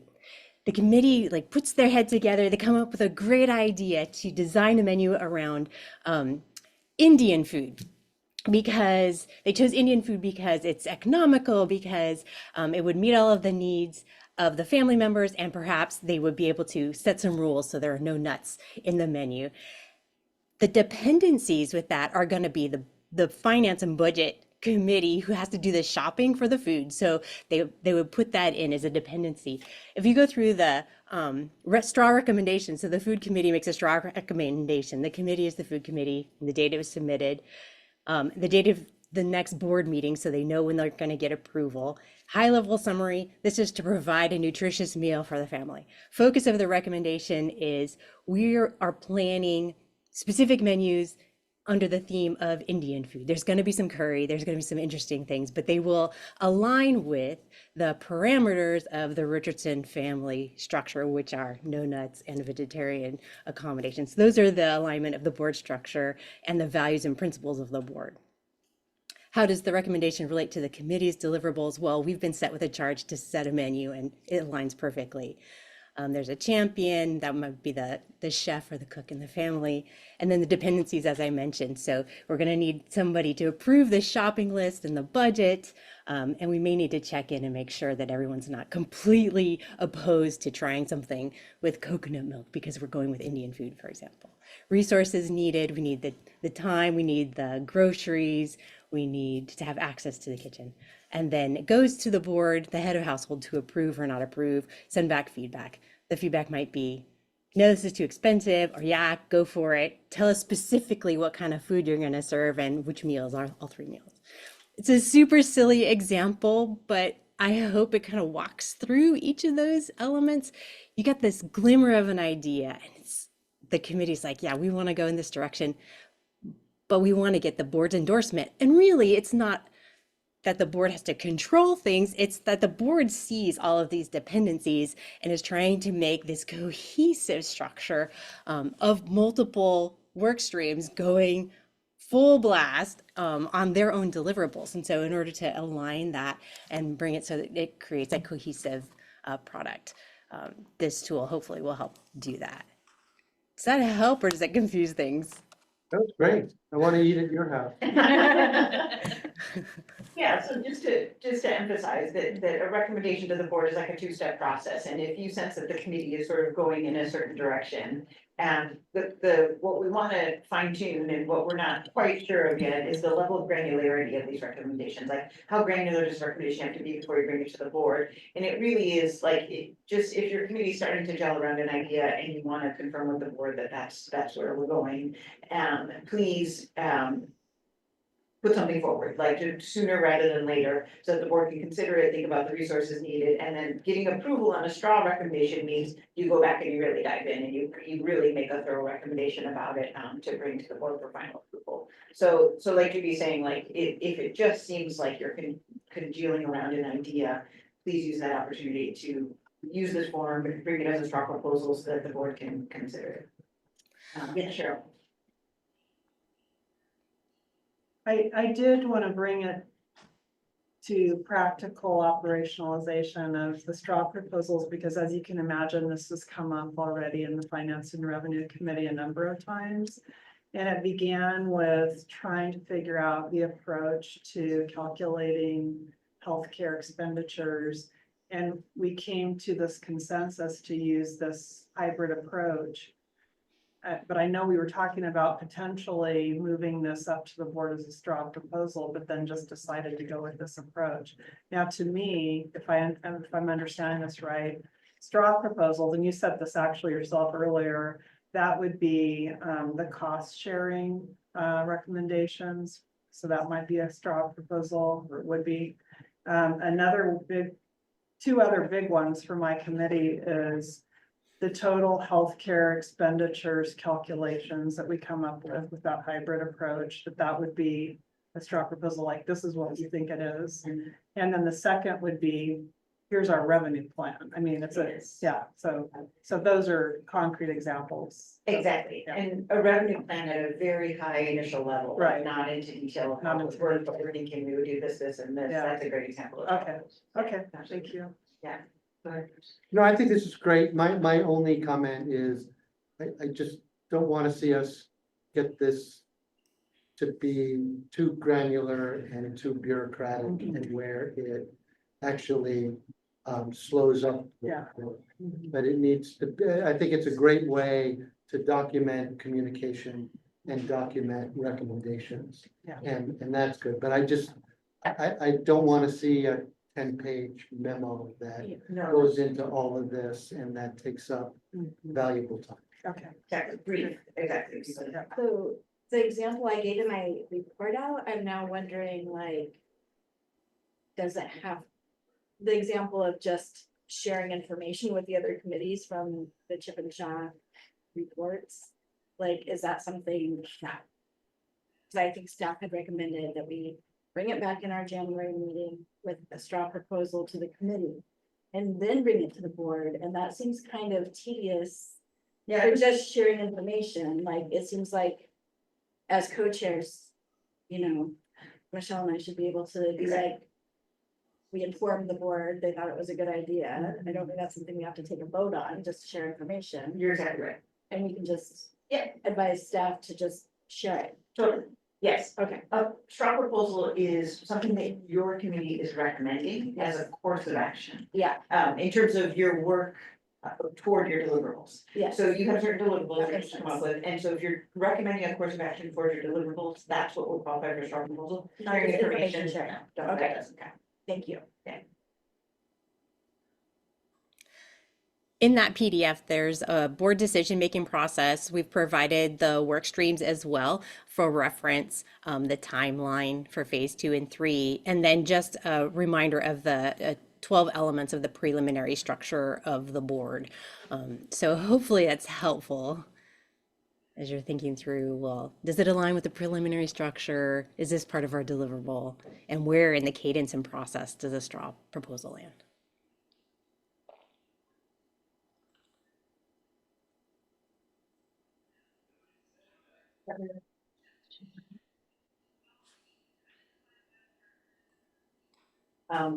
Thank you, Judy, for doing the work on this and making this happen. We really appreciate that. And then I would say that from here on out, when we do committee report outs, at each board meeting, we'll be asking if you have any straw proposals. We would ask that you would submit those, to Morgan, a week before the board meeting, so that those can be included in board materials, and then we'll consider those as part of the committee report. Sound good? Okay. So after hearing those presentations and the straw proposal consideration, I just want to open up the discussion a little bit to sort of more of meta conversation about how the committees talk to each other. If we want to give any further strategic direction to the committees, in addition to what we've already done with the preliminary structure. Is this a sufficient sort of way of moving forward in terms of communicating with each other about what's happening at all the committees and keeping us all informed and on the same page? Okay. thoughts on that.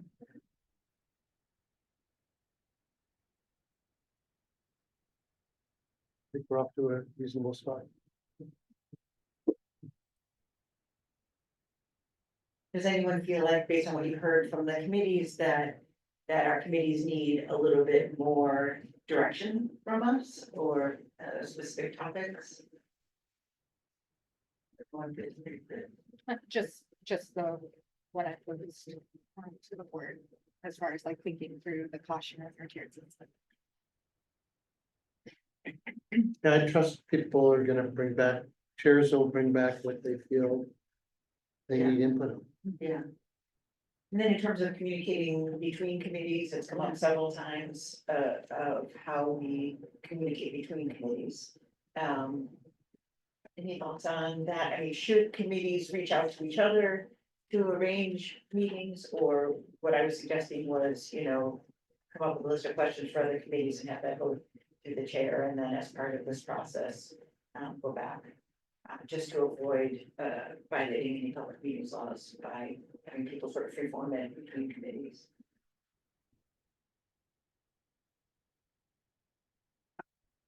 We anticipate as we get really into the weeds and the work, there's gonna be a need for more frequent communication. Or this will drag on, and I don't know, I feel like we should start preparing for that somehow. And thinking about that, if that makes sense. Preparing for an extended timeline or for, what do you mean? I mean, figuring out a way that, whether it's chairs of committees communicating with each other or subject matter experts, or I don't know, I anticipate we're going to need to move forward quicker than bringing things to a once a month board meeting. As we get really into it, so I know that this conversation hasn't started preparing for that, but. I just wanted to state that.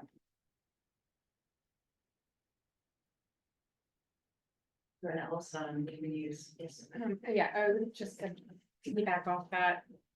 Is there a way, I just wonder if, so if like a committee has, maybe they've got two straw proposals that they want to present. But with the alignment, if they wait till the meeting and then with the time to prepare and post, is there a way to asynchronously convene in some not 3 hour long meeting, but just a quick to help facilitate getting like proposals either approved or sent back for refinement? I just don't know how that works without. I don't know if we can do that.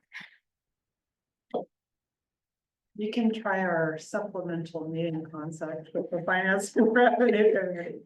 And those are shorter meetings. They're only 2 hours instead of 3 hours, but I mean, you could set the meeting time and it's still, again, a public meeting.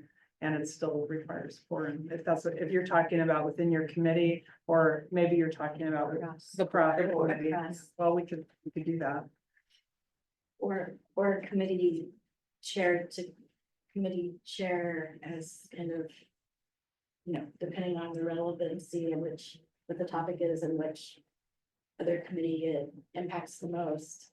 But yeah, I just get worried when we have our set times for our committee meetings and our board meeting, and sometimes if we have to wait for the timing, it might be 2 months.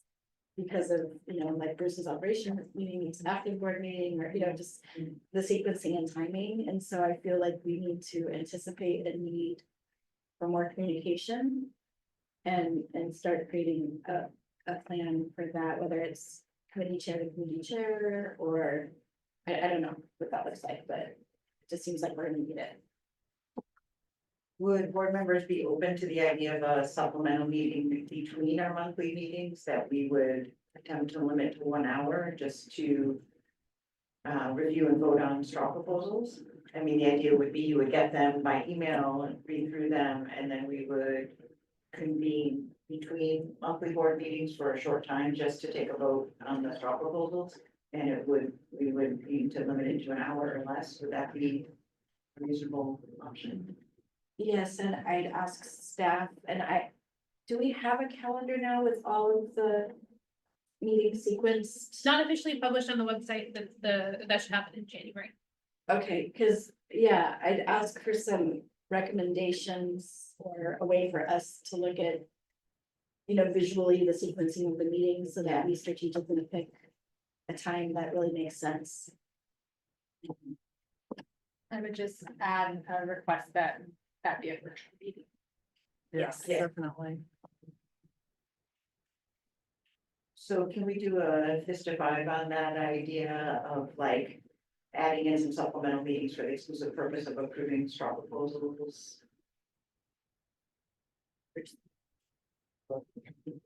Four is five, and Judy, you're five, okay, great, sounds good, okay. We'll look into doing that, and of course, it depends on how many we get and how frequent they are and that kind of thing, but if we see them start to come in, we'll ask the committee chairs to please give us heads up when you've got straw proposals coming our way, so that we have a sense of the count and the timing, and we can start planning those. Yes, Amy? And I'm guessing there's a process that, especially in the beginning, if we don't have anything, we don't meet and we communicate that as we need to. Of course. The company.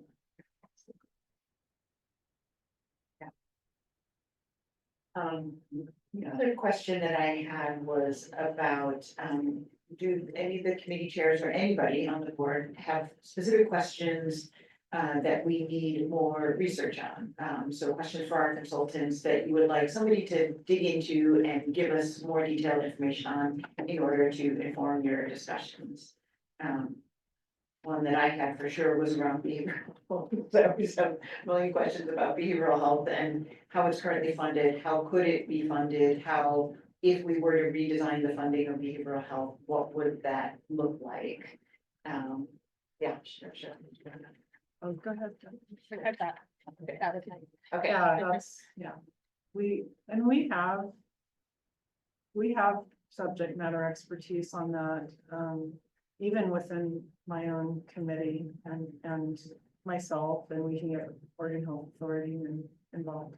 I was just going to say, I mentioned this in my report, but just that comparison of tax burden by individual, small business, and the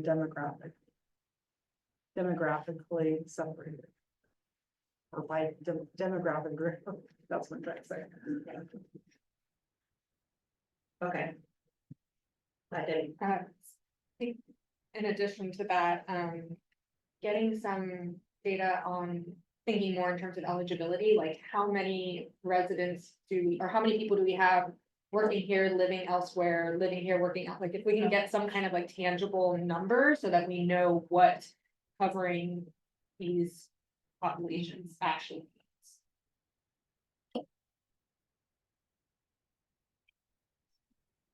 And then there was a question, I think earlier, Debbie, on incarcerated folks. Yes, yes. Then that was news, like I was not aware of that, and I'm not sure the implications of that for us. So yeah, more information on that and how we would navigate that.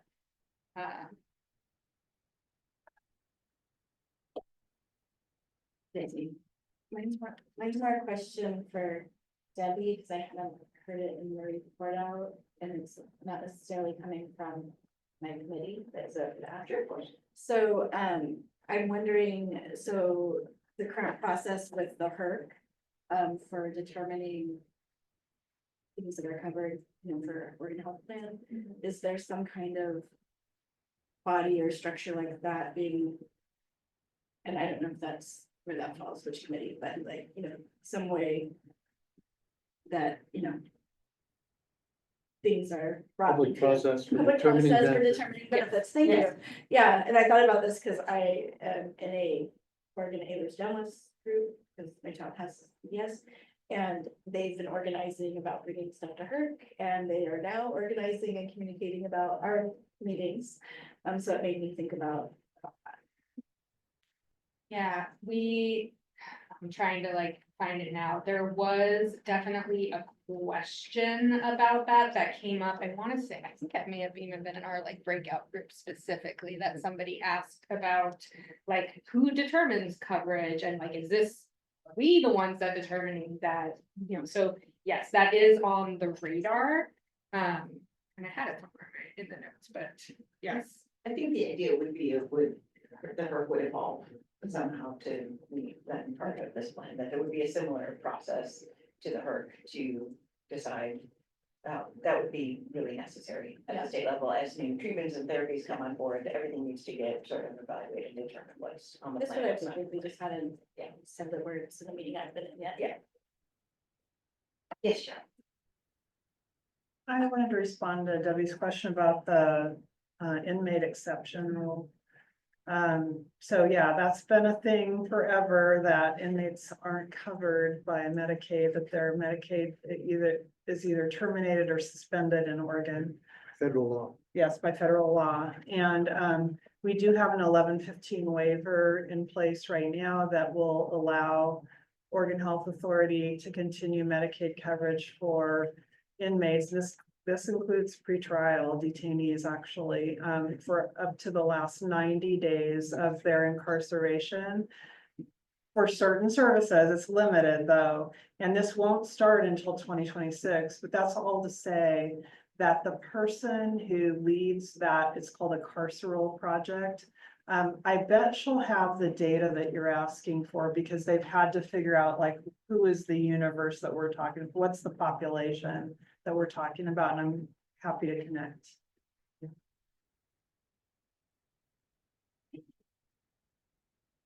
The other questions or items you would like explored by our staff or consultants in order to better inform your committees?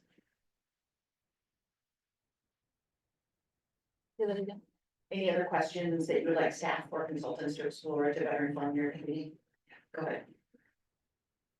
I want to understand specifically in the budget what the consulting for communications is, and advocate for $3,000 to $4,000 for the next budget. 3,000 to 4,000. 100,000, thank you. I was like, I'm tired. Yes, yes, thank you, Bruce. Checking. Yeah, and just check with staff if, Bruce reminded me that Chickasaw had recommended the Topos partnership Yeah. months ago, and I know it got brought back up recently, and that was not one of the names staff told me that they were looking into, so I want to better understand that. And I can come back to the next meeting, because depending on how much you're looking at is a different procurement process that affects the timelines. And that's what I have been learning a lot about lately. And so when you get over the $250,000 mark, it's a longer process. I have been asking since June about communication and consulting. Thank you. Okay, so I would like to do a quick check-in about how it worked today. This was our first meeting where we didn't have a presentation. We really just focused more on hearing from each other and hearing from the committees and sort of working through some issues. My hope is that as a general rule, that's going to be the format for these board meetings, is for us to just talk to each other. I wanted to ask if anyone felt that there was information, if the board is interested in other presentations that we need. Or if you like this format, if we should just keep going with this and hold off on presentations for now and just keep having discussions at these meetings. Yes, I'm giving thumbs up, so yes, so keep doing it this way with questions. So nobody is feeling like we need a presentation from anyone else at this point. Of course, we can revisit that, but just focusing on. No, the only thing I would just say is, my guess is as this evolves like this, committee chairs will come less with a report and more with a recommendation or questions to Yes. bring to the board. Okay. Great, everyone. And we don't really need to know a whole lot of, Yeah, well, we discussed this, that, and the other thing. It's more, here's where we landed, and here's where we need input from the board, so. right, okay.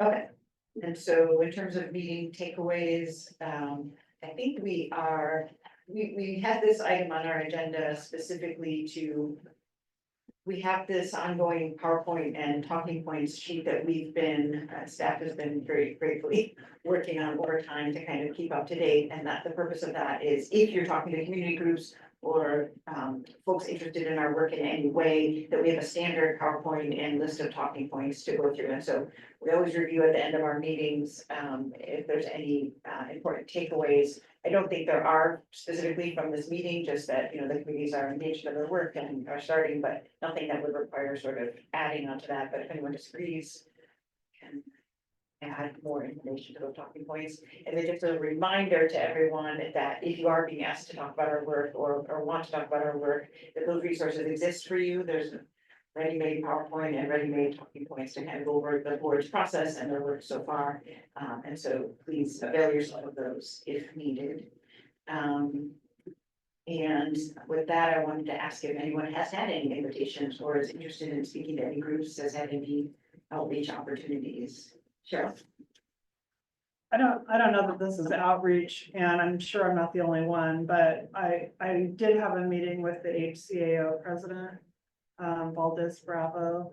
We talked about the path forward for the committees kind of in general, but about finance and revenue specifically, kind of the timeline, action items and how that was working. And the role of HCAO too as the advocacy group. So it was good discussion a few weeks ago. Yeah, Valdez reached out to, I believe, all of us. Yeah. Yeah, and so most of us, I think, yeah. Yeah, okay. Great. Anyone else? Have invitations or? Okay. Then can move on to public comments. We have 5 folks who are asking to give public comment. As a reminder to those folks, we're asking you to please limit your comments to 2 minutes or less. And also as a reminder, if you've also given written comment, please be assured that the board has read those comments, and so feel free to just give a summary of those comments.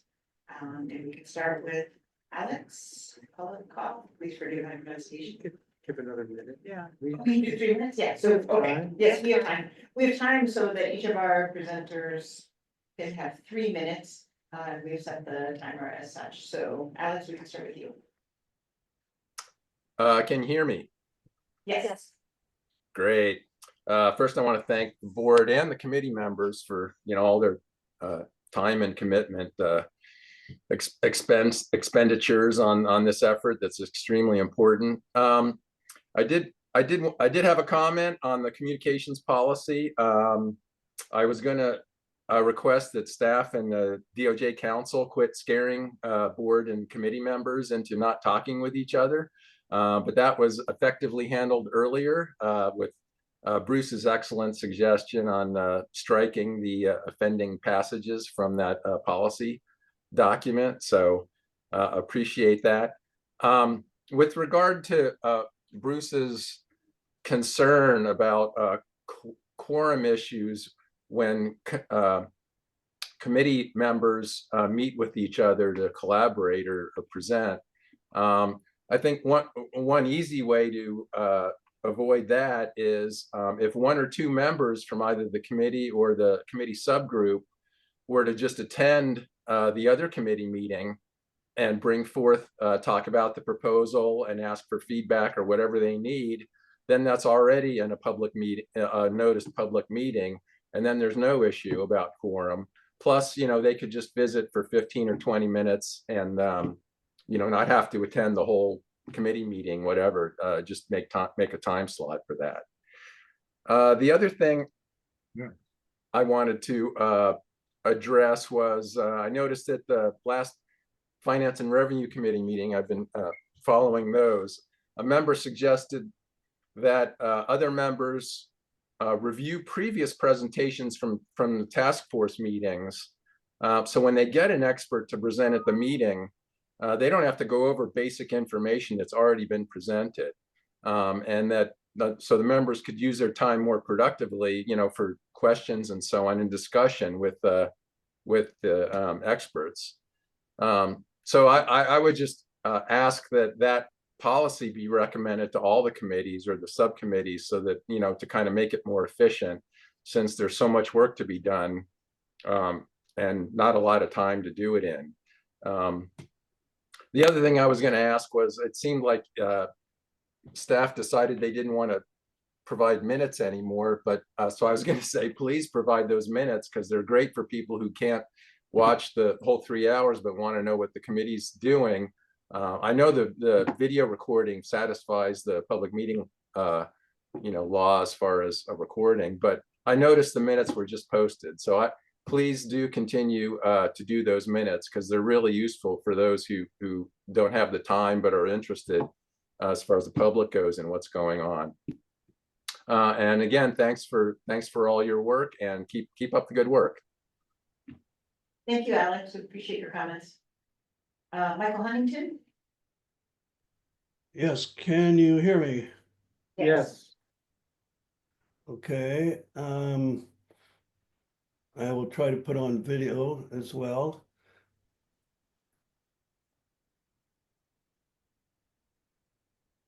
Am I being allowed to do video?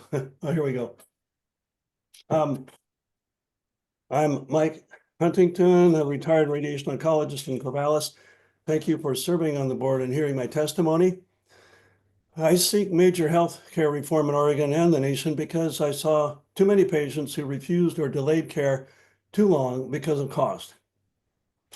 Healthcare will remain unaffordable as long as we treat healthcare as a business rather than a vital public service. In an effort to make healthcare more affordable, U.S. health policy has focused on curbing unnecessary care driven by fee-for-service incentives. However, this may not be the primary cause of rising healthcare costs. Other countries successfully use fee-for-service models. The problem lies elsewhere. Risk-based capitation and value-based payment systems intended to address fee-for-service issues create their own problems, as you know. They divert time for patient care to administrative tasks and catch-22 dilemmas, leading to moral injury, provider burnout, and degraded patient care. A December 16th, 2024 report on the CMS.gov website indicates that CMS will end Medicare Advantage value-based insurance design after 2025 due to substantial cost to Medicare trust funds, primarily from abuse and inflation of risk adjustment scores. Oregon CCOs use similar risk scoring, which warrants careful review and perhaps prohibition. Fee for time payment, as proposed by Dr. Stephen Campbell, offers a potential solution. It can be incorporated into Oregon's current healthcare systems and state-based universal healthcare plan being developed. This approach could simplify billing, fairly compensate physicians across specialties, and allow providers to focus on patient care. I have referenced Dr. Campbell's article in my written testimony that you have. The link in my testimony takes you to a Google Doc, which has a separate link to Dr. Campbell's article in the International Journal of Social Determinants of Health and Health Services. That was a 2023 article. So I've also sent this testimony to the Plan, Design, and Expenditure Committee. And by the way, the PA is much better. Thank you for those corrections.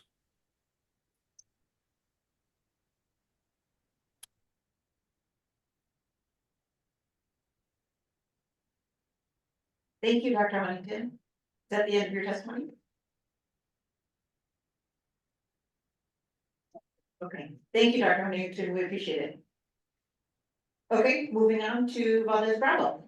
If we could actually skip, he had to step away, Oh. and so he's actually not able to come back until 11:45. But I told him we were ahead of schedule. So, Okay, then moving on to Bruce Thompson.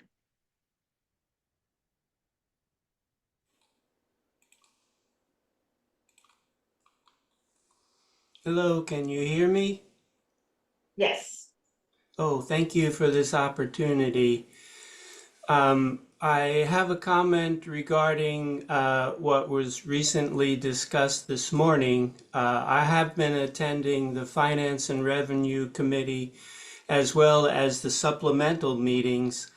At the most recent F&R subcommittee meeting just 2 days ago, it was suggested that an RFP be posted to assist the F&R subcommittee in accomplishing their tasks. I was surprised to hear this morning that the RFP has already been drafted. However, it seems it would have been very helpful if the Finance and Revenue Committee had had significant input into the development of the RFP that will be posted. I support the concept of having one or two F&R members evaluating the proposals. However, please consider the entire F&R committee being tasked with making recommendations to the governing board regarding which proposal would be most helpful to achieving the tasks of the Finance and Revenue Committee. Choosing the right consultant is very important to the work of the governing board. Thank you all for your work and dedication to universal health care for all Oregonians, and happy holidays to all. Thank you. Thank you so much, Bruce. And then we have Lou Siniger. Hello, can you see me? Can you Yes. hear me? Yes. Hello? Yes. Oh, okay. Well, you can't see me, but oh well. I'll try. We can see you. Oh, yeah? Oh, okay. I You can't. look great. Good. Say, I agree with my predecessors, not only in what they said, but also their appreciation of the governance board and the work that you're doing. One of the main, I won't read what I presented, but one of the main things that we're all dealing with is to try to disentangle from the mindset that the insurance companies have indoctrinated us with over the last 60 to 70 years. It's really difficult. I mean, I've run into, there's Oregon law that demands or allows tiered treatments. You know, these are the type of difficulties that we're facing. You know, like I heard Plan Design come up with, oh, gee, we can't afford this. It's not Plan Design's worry until their benefits come next to finance and revenue, right? So my suggestions are more member involvement and transparency regarding presenters and contracts, okay? More involvement. Everyone should be required to read the task force recommendations and ORS, what is it, 751. Enhance the communications between and among committee members, volunteers, with phone and email contact information, please. One could ask, what were the major challenges for Taiwan when they changed from a pay system to a universal plan? Because we're stuck in this silo of being in America where insurance predominates and the way insurance looks at healthcare. We have to get out of that. The goal is, you know, for a healthy community. So, yeah, there's a lot of other things we could look at, but thank you for my time here and thank you for the work that you're doing. Thanks, Mr. Siniger. We appreciate your comments. And it looks like we have Aldous Brown. Hello, everybody. Thank you so much. Don't start. Okay. Oh, I have 3 minutes. Great. Okay, cool. Hey, everybody. Hello, Dr. Blanca, Dr. Richardson, and members of the Universal Health Plan Governance Board. My name is Valdez Bravo. I use he, him, his pronouns, and I'm appearing in my role today as president of Healthcare for All Oregon, a 501c3 nonprofit advocacy organization who seeks to advocate for a publicly funded universal healthcare system here in Oregon and hopefully beyond. As we're all aware, the state of today's American healthcare system is unjust, broken, and wasteful. We can't afford to keep doing it this way. But I want to reinforce the call to action in the spirit of Joseph Campbell, using the framework of the hero's journey.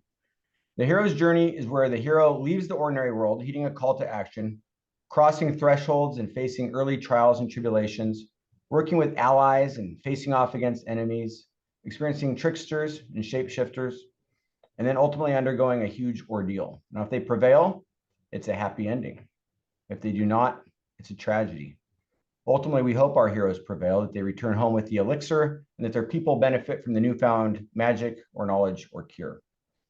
I see the 9 members of this governance board as being on a hero's journey. 9 heroes who have come together from all over the state to band together to work towards universal healthcare. The universal healthcare movement has already survived many trials.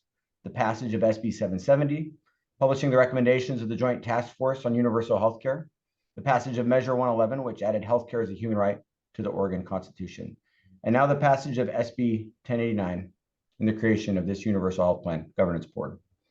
Oregon should follow the Oregon Constitution and design, fund, and implement a universal healthcare system for all Oregonians as described in SB 770 and SB 1089. The state of Oregon is counting on you to build the working plan. And please do the actuarial analysis first, see the costs, and only then rate rank the benefits. It's too early to say what we can't afford. I know there's a lot of pressure on you, and that's because the reward is so great and because failure will be so devastating.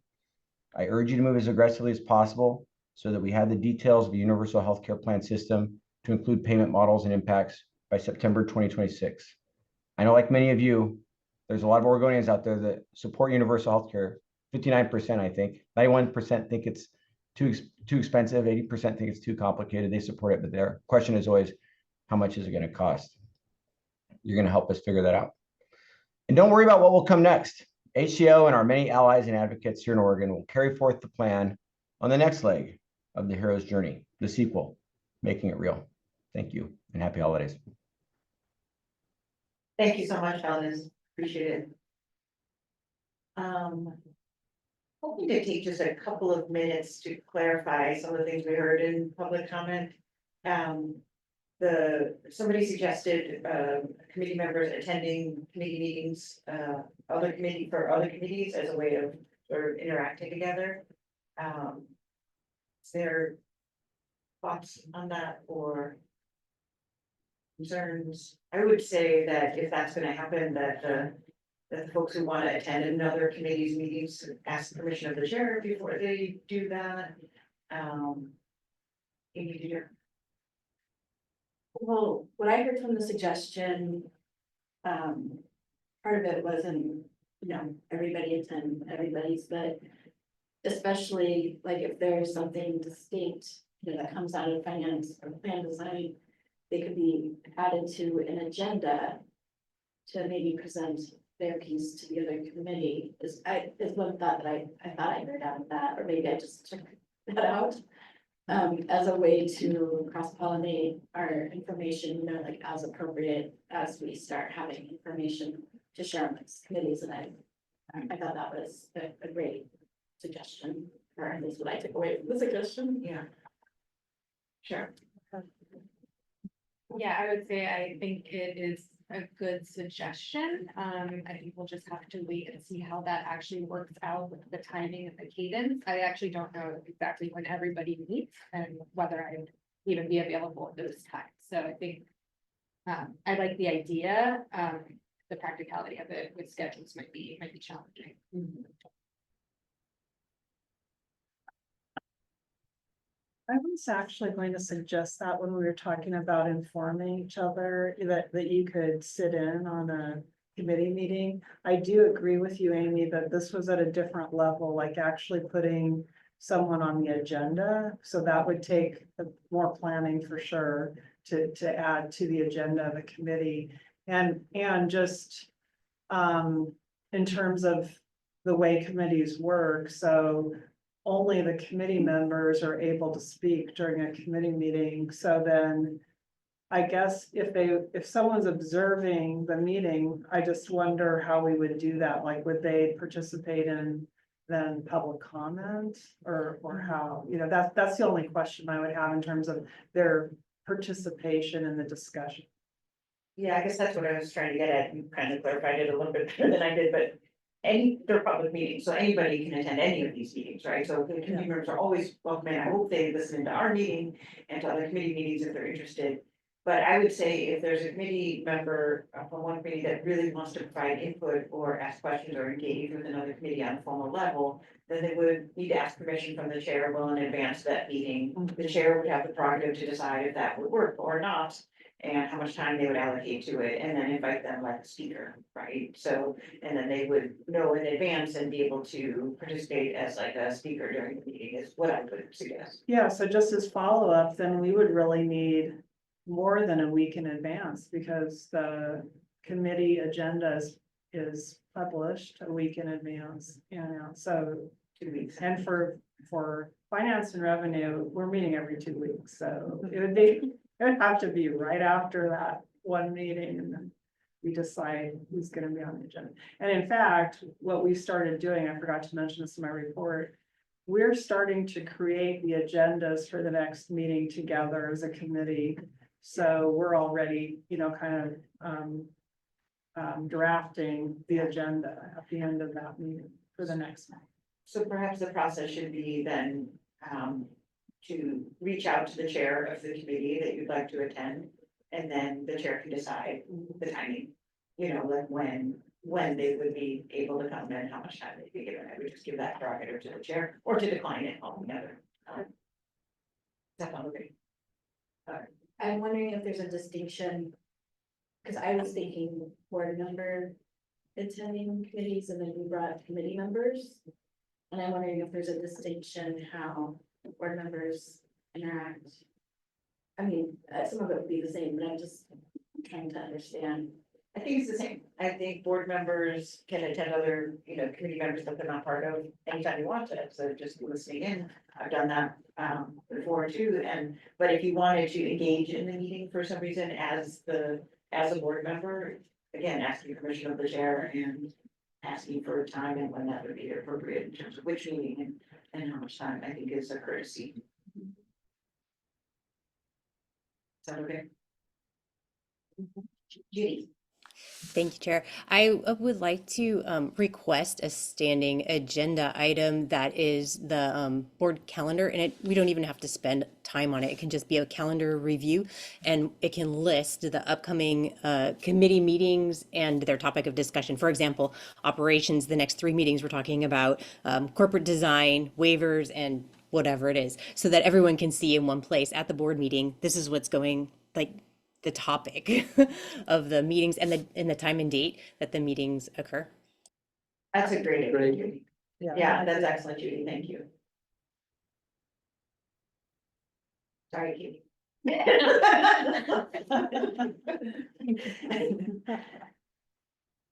And then, anything else on that before? We move on? Okay, another public testimony mentioned lack of minutes. I want to be clear that all of our meetings, board meetings and committee meetings, all have minutes. There is sometimes a delay between when the meeting happens and when the minutes are posted. Again, sorry, Katie. We do our best to get those up in a timely fashion, but we always have minutes, and that will be a permanent practice for the board and all of its work. That's all I have. Anyone else? And anything else for the good of the order? Great, then we can convene, I'm sorry, end early with our agenda, and I'll turn it over to Debbie for a personal story. Yes, so this will be a little different than our usual poem, and then this is just a personal story, me personally, just about kind of primary care from both the patient and clinician perspective. But I was talking the other day how I got a new job at a new healthcare enterprise, and I was excited to set up a primary care appointment. And it took me about a year of calling every couple months to see if there was any open availability to schedule. There was no waiting list, there was no, and this is where I work. And so I just kept calling every couple months, and finally I was able to schedule 6 months out. And so a year and a half later, I get into my primary care. We have a lovely first meeting. And then the following year, when I went to make my annual appointment 4 months in advance, I still ended up not getting an annual appointment. It was about a year and a half after the fact. And by then things had changed a bit. I had re-entered clinical practice. We were kind of doing our check-in, life updates. And I was like, well, yeah, my break from clinical practice is over. I'm back. And she's like, oh, where did you land? And I told her family medicine, you know, and what clinic that she's familiar with. And, you know, she, before even, I don't think actually she congratulated me, but she thanked me for choosing to go into primary care. And I made a little bit of an off the cuff comment, something to the effect of like, oh, you know, I just wish I didn't have to take such a long break from the career that I set out to do. But such is life. And her follow-up to me was essentially just letting me know when you need to take time off or a break and you need me to fill out your FMLA paperwork, so Family Medical Leave Act paperwork, to essentially, for those not familiar, protect your job if you need to take time away for either your own personal medical or mental health, or that of a family member, dependent, such. So it wasn't even a question of like if, it was like, when you need this, please let me know. And I just can't think of anybody who I can think of in recent time who's gotten a new job and that was the response from anybody. So I just thought it was worth sharing. And I reassure my patients when I see them that I don't have any easier of a time accessing care within the system that I work for than they do. Thanks, Deb. Thanks. Speaks to the problem on so many levels, yeah. Can we get a volunteer for January? For the adjourning. Have we been through everybody yet? No, I haven't done There's a volunteer. it. I guess I'm volunteering. Great. Thank you all for your attendance and participation. This was really great. I wish everyone a wonderful holiday season and a happy new year. And we'll reconvene in January. Thank you.